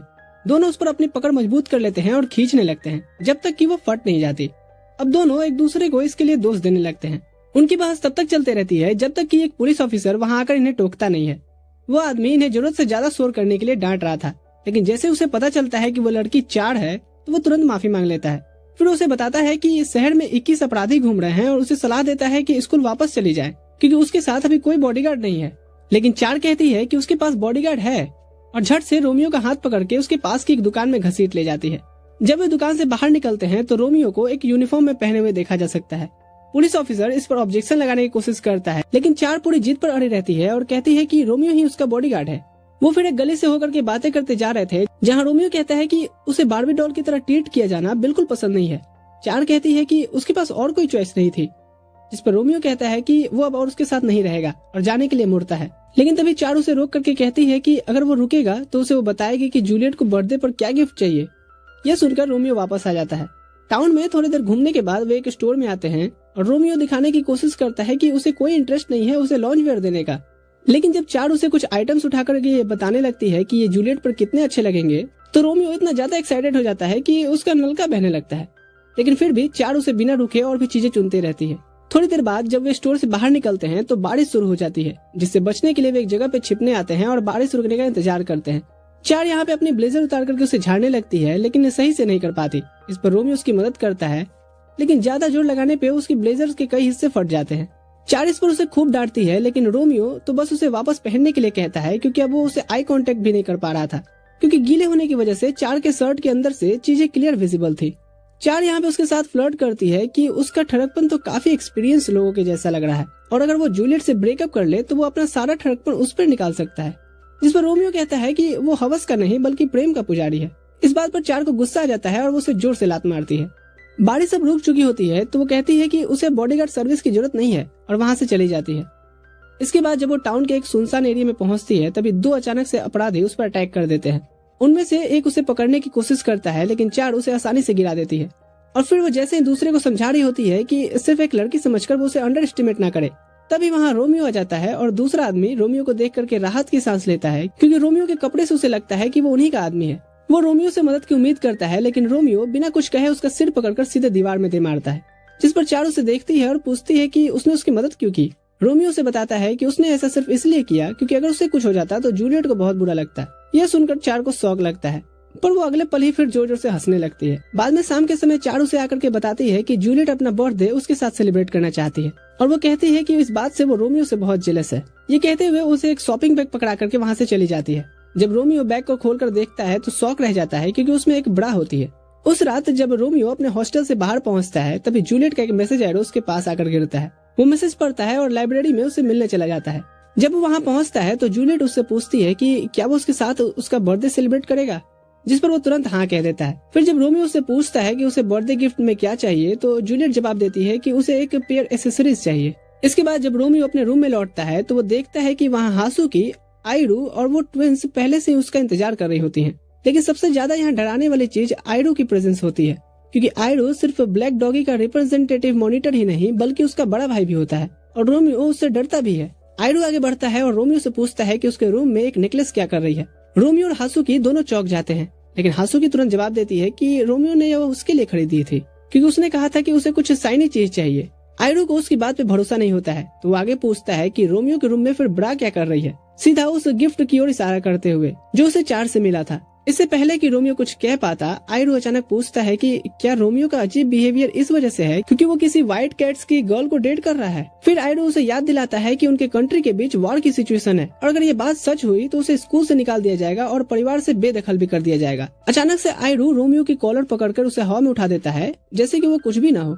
यह देख करके टेरिया तुरंत रोमियो से लिपट जाती है, यह उम्मीद करते हुए कि शायद आयरू उसे छोड़ देगा। लेकिन जब आयरू उसे छोड़ने से मना करता है तो कोच्चू गुस्से में उसे एक पंच मारती है और रोमियो को छोड़ने की डिमांड करती है। इस पर आयरू उसे छोड़ तो देता है, लेकिन कहता है कि रोमियो अब एक हफ्ते तक उसकी निगरानी में रहेगा और तभी फ्री होगा जब उस पर से सारे शक खत्म हो जाएंगे। रोमियो इस फैसले से खुश नहीं होता है क्योंकि जूलियट का बर्थडे ठीक एक हफ्ते बाद आने वाला है और वो उसे निराश नहीं करना चाहता। अगले दिन जूलियट खुद कुकीज बनाती है और जब सेफ उसे चखती है तो वो कहती है कि हाँ ये डिलीशियस है। अपने इस अचीवमेंट पर प्राउड फील करते हुए जूलियट कुकीज को स्कूल ले आती है और वहाँ पे वो स्कॉट को देती है। यहाँ पर जब स्कॉट भी उसकी तारीफ करता है तो जूलियट को बहुत खुशी होती है, क्योंकि यह पहली बार होता है कि जब उसने कुछ ऐसा बनाया है जो वाकई में खाने के लायक था। लेकिन तभी वो देखते हैं कि कुछ स्टूडेंट्स ये कह रहे होते हैं कि रोमियो को स्कूल के मॉनिटर्स के साथ घूमते हुए देखा गया है। ये सुनते ही वे सब जाकर के चेक करने का फैसला करते हैं। इधर रोमियो से कोच्चू पूछ रही होती है कि उसका भाई और वो इतने क्लोज क्यों नहीं है, जिस पर रोमियो समझाता है कि भले लोग उसके भाई को एक जेंटल जायंट मानते हो, लेकिन उसके लिए वो हमेशा एक बड़ा सिरदर्द रहा है। फिर वो अपने साथ हुए कुछ टॉर्चर्स के बारे में बताता है, जिसमें उसके भाई ने उसके प्रैंक करने पे पिटाई कर दी थी और यहाँ तक कि गलत जवाब देने पे बेल्ट से भी मारा था। समय बीतता जाता है और आयरू अपने वादे पर कायम रहते हुए रोमियो को हर जगह अपने साथ रखता है, जिससे रोमियो को जूलियट से मिलने का टाइम तक नहीं मिल पाता। एक दिन जब दोनों भाई एक इंटेंस ट्रेनिंग सेशन के बाद बाहर निकलते हैं तो हासुकी थके हुए रोमियो को उसके हॉस्टल तक पहुँचाने में मदद करती है। रास्ते में वो उसे हिम्मत देने की कोशिश करती है, लेकिन रोमियो से बताता है कि वो बस अपने भाई को बेवकूफ बना रहा है ताकि वो सोचे कि वो काबू में आ गया है। हासुकी उसे रोकने की कोशिश करती है और उसे याद दिलाती है कि अगर उसका भाई कुछ भी गलत पाएगा तो उसे स्कूल से ही निकाल देगा, लेकिन रोमियो पूरी कॉन्फिडेंस के साथ कहता है कि ऐसा कभी नहीं होगा। उस रात जूलियट के बर्थडे के ठीक एक दिन पहले रोमियो अपने हॉस्टल से भागने की कोशिश करता है ताकि वो जूलियट से मिल सके, लेकिन आयरू को इस बात का पहले से ही अंदाजा होता है कि रोमियो ऐसा करेगा, इसलिए वो हॉस्टल के गेट के बाहर उसका इंतजार कर रहा था। जैसे ही रोमियो बाहर आता है, आयरू उसे वापस लौटने का ऑर्डर देता है। यहाँ पर रोमियो मना कर देता है, जिस पर आयरू उसकी बुरी तरह से पिटाई कर देता है। जब रोमियो पूरी तरह से लथपथ हो जाता है तो आयरू उसे एक शेड में फेंक देता है और उसे लॉक कराता है ताकि वो अपने किए पर थोड़ा सोचे। लेकिन कुछ ही देर बाद वहाँ पर ट्विंस आती हैं और शेड का लॉक खोल देती हैं और वो बताती हैं कि सब कुछ रोमियो की प्लान के मुताबिक हुआ है। दरअसल कुछ घंटे पहले ही रोमियो उनसे मिला था और उन्हें इस भागने की प्लानिंग में शामिल कर लिया था। रोमियो उन्हें बचाने के लिए थैंक्स कहता है, लेकिन कोच्चू उसे चेतावनी देती है कि अगर वो जल्दी वापस नहीं आया तो आयरू उनकी जान ले लेगा, जिस पर रोमियो तेजी से फाउंटेन की ओर दौड़ लगाता है जहां जूलियट उसका इंतजार कर रही होती है। लेकिन थोड़ी देर बाद रोमियो को हल्का चक्कर फील होने लगता है और वो अचानक से गिरने ही वाला था कि तभी उसे एहसास होता है कि वो जूलियट की गोद में है। तो वो पूछता है कि वो यहाँ क्यों आई और फाउंटेन पे क्यों नहीं है, जिस पर जूलियट उसे बताती है कि वो यहाँ उसे रोकने आ रही थी क्योंकि हासुकी ने उसे सब कुछ बता दिया था। जब जूलियट खुद को उसकी इस कंडीशन का जिम्मेदार मानते हुए रोने लगती है तो रोमियो उसे समझाने की कोशिश करता है कि सब कुछ ठीक हो जाएगा, लेकिन जूलियट को उस पर यकीन नहीं होता है और वो बार बार माफी मांगती रहती है। अगले दिन रोमियो जूलियट से बात करने की कोशिश करता है और उसे हॉल के एक कोने में रोकता है, लेकिन जूलियट उसे धक्का देकर गिरा देती है और कहती है कि वो उसे देखना नहीं चाहती।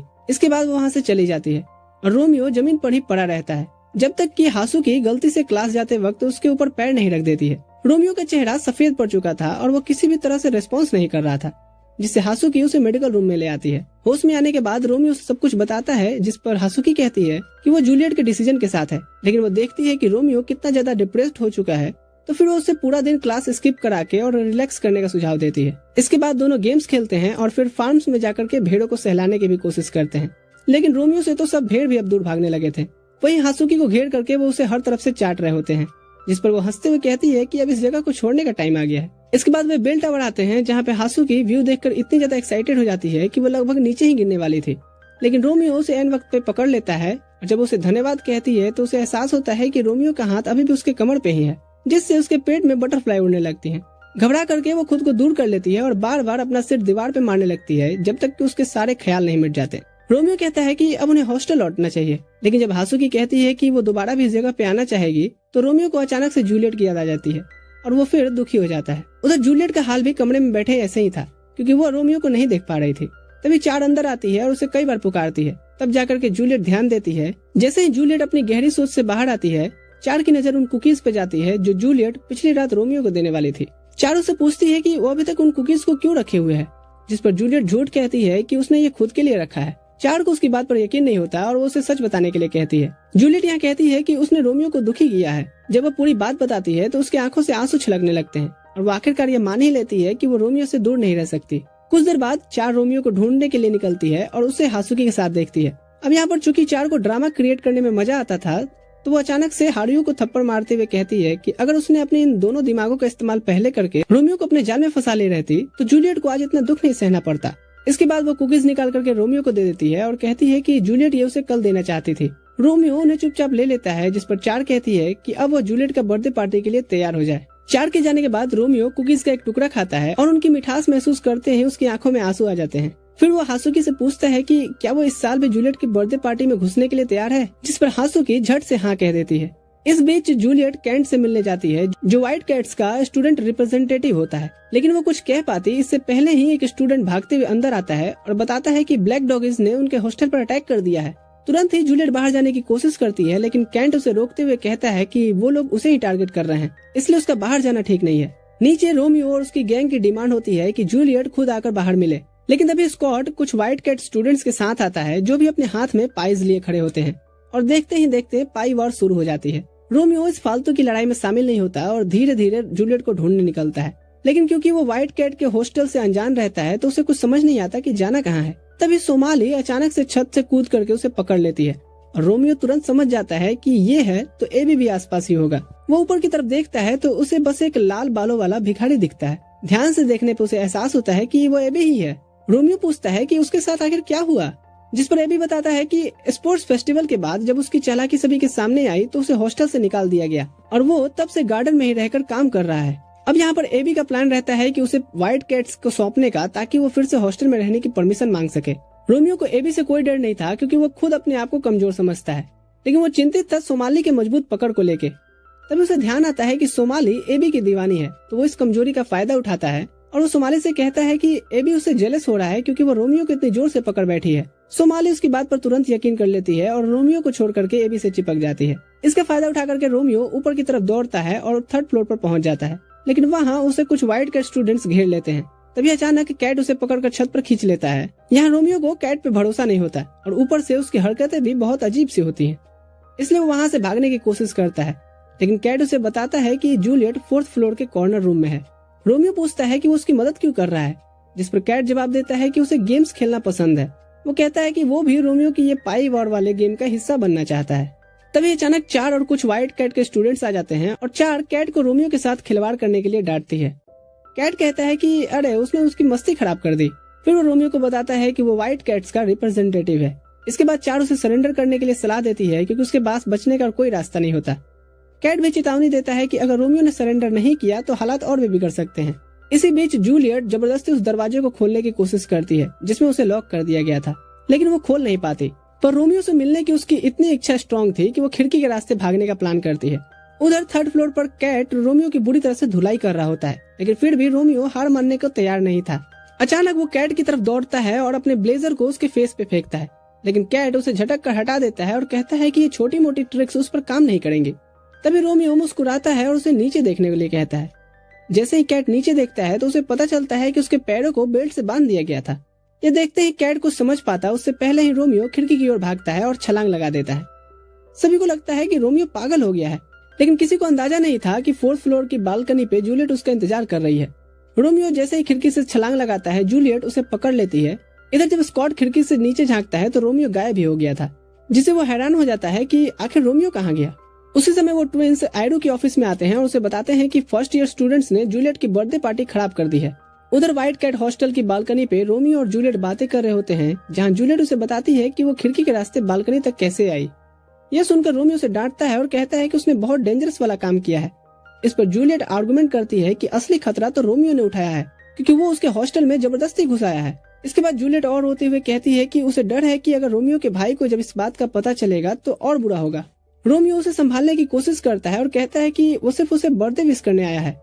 ये सुनकर जूलियट उसे गुस्से में कहती है कि वो इस दुनिया में अब तक का सबसे बेवकूफ इंसान है, क्योंकि इतनी छोटी सी बात के लिए उसने इतना बड़ा बखेड़ा किया। फिर वो और भी ज्यादा रोने लगती है और अपने दिल की बात को कह देती है कि वो रोमियो से प्यार करती है। रोमियो ये सुनते ही इमोशनल हो जाता है और उसकी आंखों से आंसू छलकने लगते हैं और वो उसे कसकर गले लगा लेता है।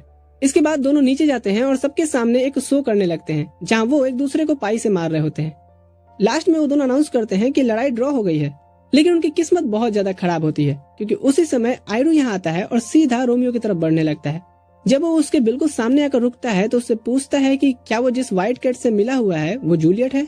यह सवाल इतना अचानक से उसे किया गया था कि रोमियो और जूलियट दोनों इस बात का कोई जवाब नहीं दे पाते। आयरू सभी के सामने वो एविडेंस काउंट कराने लगता है, जिनसे उसे यकीन हुआ कि रोमियो और जूलियट मिलकर कुछ छुपा रहे हैं। इससे बाकी स्टूडेंट्स में भी अब कानाफूसी शुरू हो जाती है। जूलियट कहती है कि ये सब बातें किसी भी चीज को साबित नहीं करती, जिस पर आयरू एक बड़ा निकाल करके सबके सामने दिखा देता है और कहता है कि अगर जूलियट अपने कप साइजेस को कंफर्म कर दे तो उसकी बात सही साबित हो जाएगी। ये सुनते ही पूरे रूम में शोर मच जाती है और सबकी निगाहें अब रोमियो पे टिक गई थी। तभी कैट बीच में कूदता है और आयरू से कहता है कि पहले उन्हें इस चीज का कोई लॉजिकल एक्सप्लेनेशन ढूंढना चाहिए।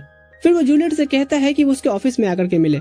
जब आयरू रोमियो को खींच कर ले जाने लगता है तो रोमियो को एहसास होता है कि उसने अभी तक जो भी जूलियट के साथ बनाया था वो अब सब खत्म होने वाला है। वो फैसला करता है कि वो अब इस सिचुएशन का सामना करेगा। जैसे वो जूलियट से कुछ कहने के लिए पलटता है, अचानक एक तलवार उसकी तरफ उड़ते हुए आती है जिसे वो पकड़ लेता है। जैसे ही वो ऊपर की तरफ देखता है तो जूलियट के हाथ में भी एक तलवार होती है। वो उसे कहती है कि वो अपनी तलवार तैयार कर ले क्योंकि वो उससे डुएल करने वाली है ताकि वो अपनी इज्जत वापस पा सके। यह सुनकर रोमियो और बाकी सब चौंक जाते हैं, लेकिन जूलियट एकदम सीरियस थी।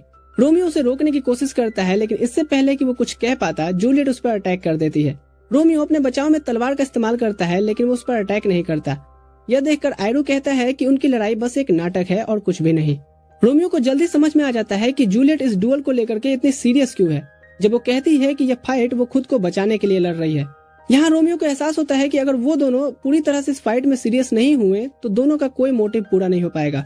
फिर जूलियट अपने चेस्ट की ओर इशारा करते हुए कहती है कि अगर रोमियो का निशाना चूका तो वो उसकी जान ले लेगी। रोमियो भी ऐसा ही करता है और उसे कहता है कि उसे भी अपनी पूरी पावर से अटैक करना चाहिए। यह देख करके वहाँ मौजूद सभी लोग घबरा जाते हैं। अगले ही पल दोनों एक दूसरे की तरफ दौड़ते हैं और उनकी तलवार सीधा एक दूसरे की चेस्ट पर जाकर लगती है। उसी रात जब रोमियो और जूलियट फार्मेसी में सो रहे होते हैं, बाहर की तरफ मारू और बाकी लोग बैठे होते हैं। मारू कहता है कि जिस तरह से उन्होंने एक दूसरे पर वार किया उससे साफ होता है कि उनके बीच कोई रिलेशनशिप नहीं था। आयरू और कैंट सभी को वापस हॉस्टल भेज देते हैं और कहते हैं कि वे अब अगले दिन ही अपने दोस्तों से मिलेंगे। थोड़ी देर बाद रोमियो और जूलियट अपने बिस्तर से उठते हैं और अपनी टूटी हुई नेकलेस को निकालते हैं। जूलियट कहती है कि उसे खुशी है कि रोमियो समझ गया था कि वो क्या कहना चाहती थी जब उसने अपनी चेस्ट की ओर इशारा किया था। असल में उसने रोमियो को सिग्नल दिया था कि वो उसकी नेकलेस को निशाना बनाए। इसके बाद जूलियट रोने लगती है और जब रोमियो उससे पूछता है कि क्या हुआ, वो बताती है कि उसे डर लग रहा था कि वो हमेशा के लिए एक दूसरे से अलग न हो जाए। यह सुनकर रोमियो अपनी पॉकेट से एक रिंग निकालता है और कहता है कि ये उसका बर्थडे गिफ्ट है। वो बताता है कि ये एक स्वॉर्ड ऑफ प्रॉमिस रिंग है और वो एक मॉनिटर बनने की कोशिश करेगा ताकि स्कूल की अब तक की सारी अरेंजमेंट बदल सके। फिर वो जूलियट की उंगली में रिंग पहनाता है और पूछता है कि क्या वो उसके उस दिन तक का इंतजार करेगी जब वो अपने मोटिव में कामयाब होगा। जिस पर जूलियट उसे कसकर हक करती है और कहती है कि वो जितना भी वक्त ले ले वो उसका इंतजार करेगी। यह सुनकर रोमियो इतना ज्यादा खुश हो जाता है जिसकी कोई सीमा नहीं थी। अगले दिन आयरू और कैट अपने हॉस्टल कोऑर्डिनेटर्स को रिपोर्ट देते हैं, जहां उन्हें डांट पड़ती है कि उन्होंने रोमियो और जूलियट को इतनी बड़ी सीन बनाने दिया। एक हफ्ते बाद रोमियो और जूलियट हॉस्टल से निकल करके लेक में एक नाव लेकर के आ जाते हैं। जहां वो लेक के जब बीचों बीच में थे, जूलियट उससे पूछती है कि क्या वो सच में मॉनिटर बनने के बारे में सीरियस है। रोमियो कहता है कि हाँ, और वो पहले ही अपने भाई को इसके बारे में बता चुका है। जूलियट उसकी उंगली में रिंग डालती है और उसे गिव अप ना करने के लिए कहती है। साथ ही कहती है कि शायद किसी दिन हम भी, और उसके आगे वो क्या कही थी रोमियो को सुनाई नहीं दिया था। तो उसे पूछता है कि उसने क्या कहा, और वो जानने के लिए इतना उतावला हो जाता है कि फिर से पानी में गिर जाता है। और चूंकि उसे तैरना नहीं आता तो वो उसे हेल्प मांगता है। जूलियट उसे बाहर निकालते हुए कहती है कि तुम तो मेरे बगैर बिल्कुल होपलेस हो। तो गाइस, ये बोर्डिंग स्कूल जूलियट का सीजन 1 है। इसके आगे की स्टोरी मांगा में पड़ी हुई है, पर सीजन 1 उतना सक्सेस नहीं गया जिससे मेकर्स ने शायद सीजन 2 नहीं बनाया। आगे आएगा या नहीं वो तो मुझे नहीं पता, पर मैं मिलता रहूंगा आपसे न्यू वीडियोस में। मेक श्योर कि आपने सब्सक्राइब किया है जिससे आप वीडियोस मिस ना करो। तो ठीक है दोस्तों, अभी के लिए मैं चलता हूँ।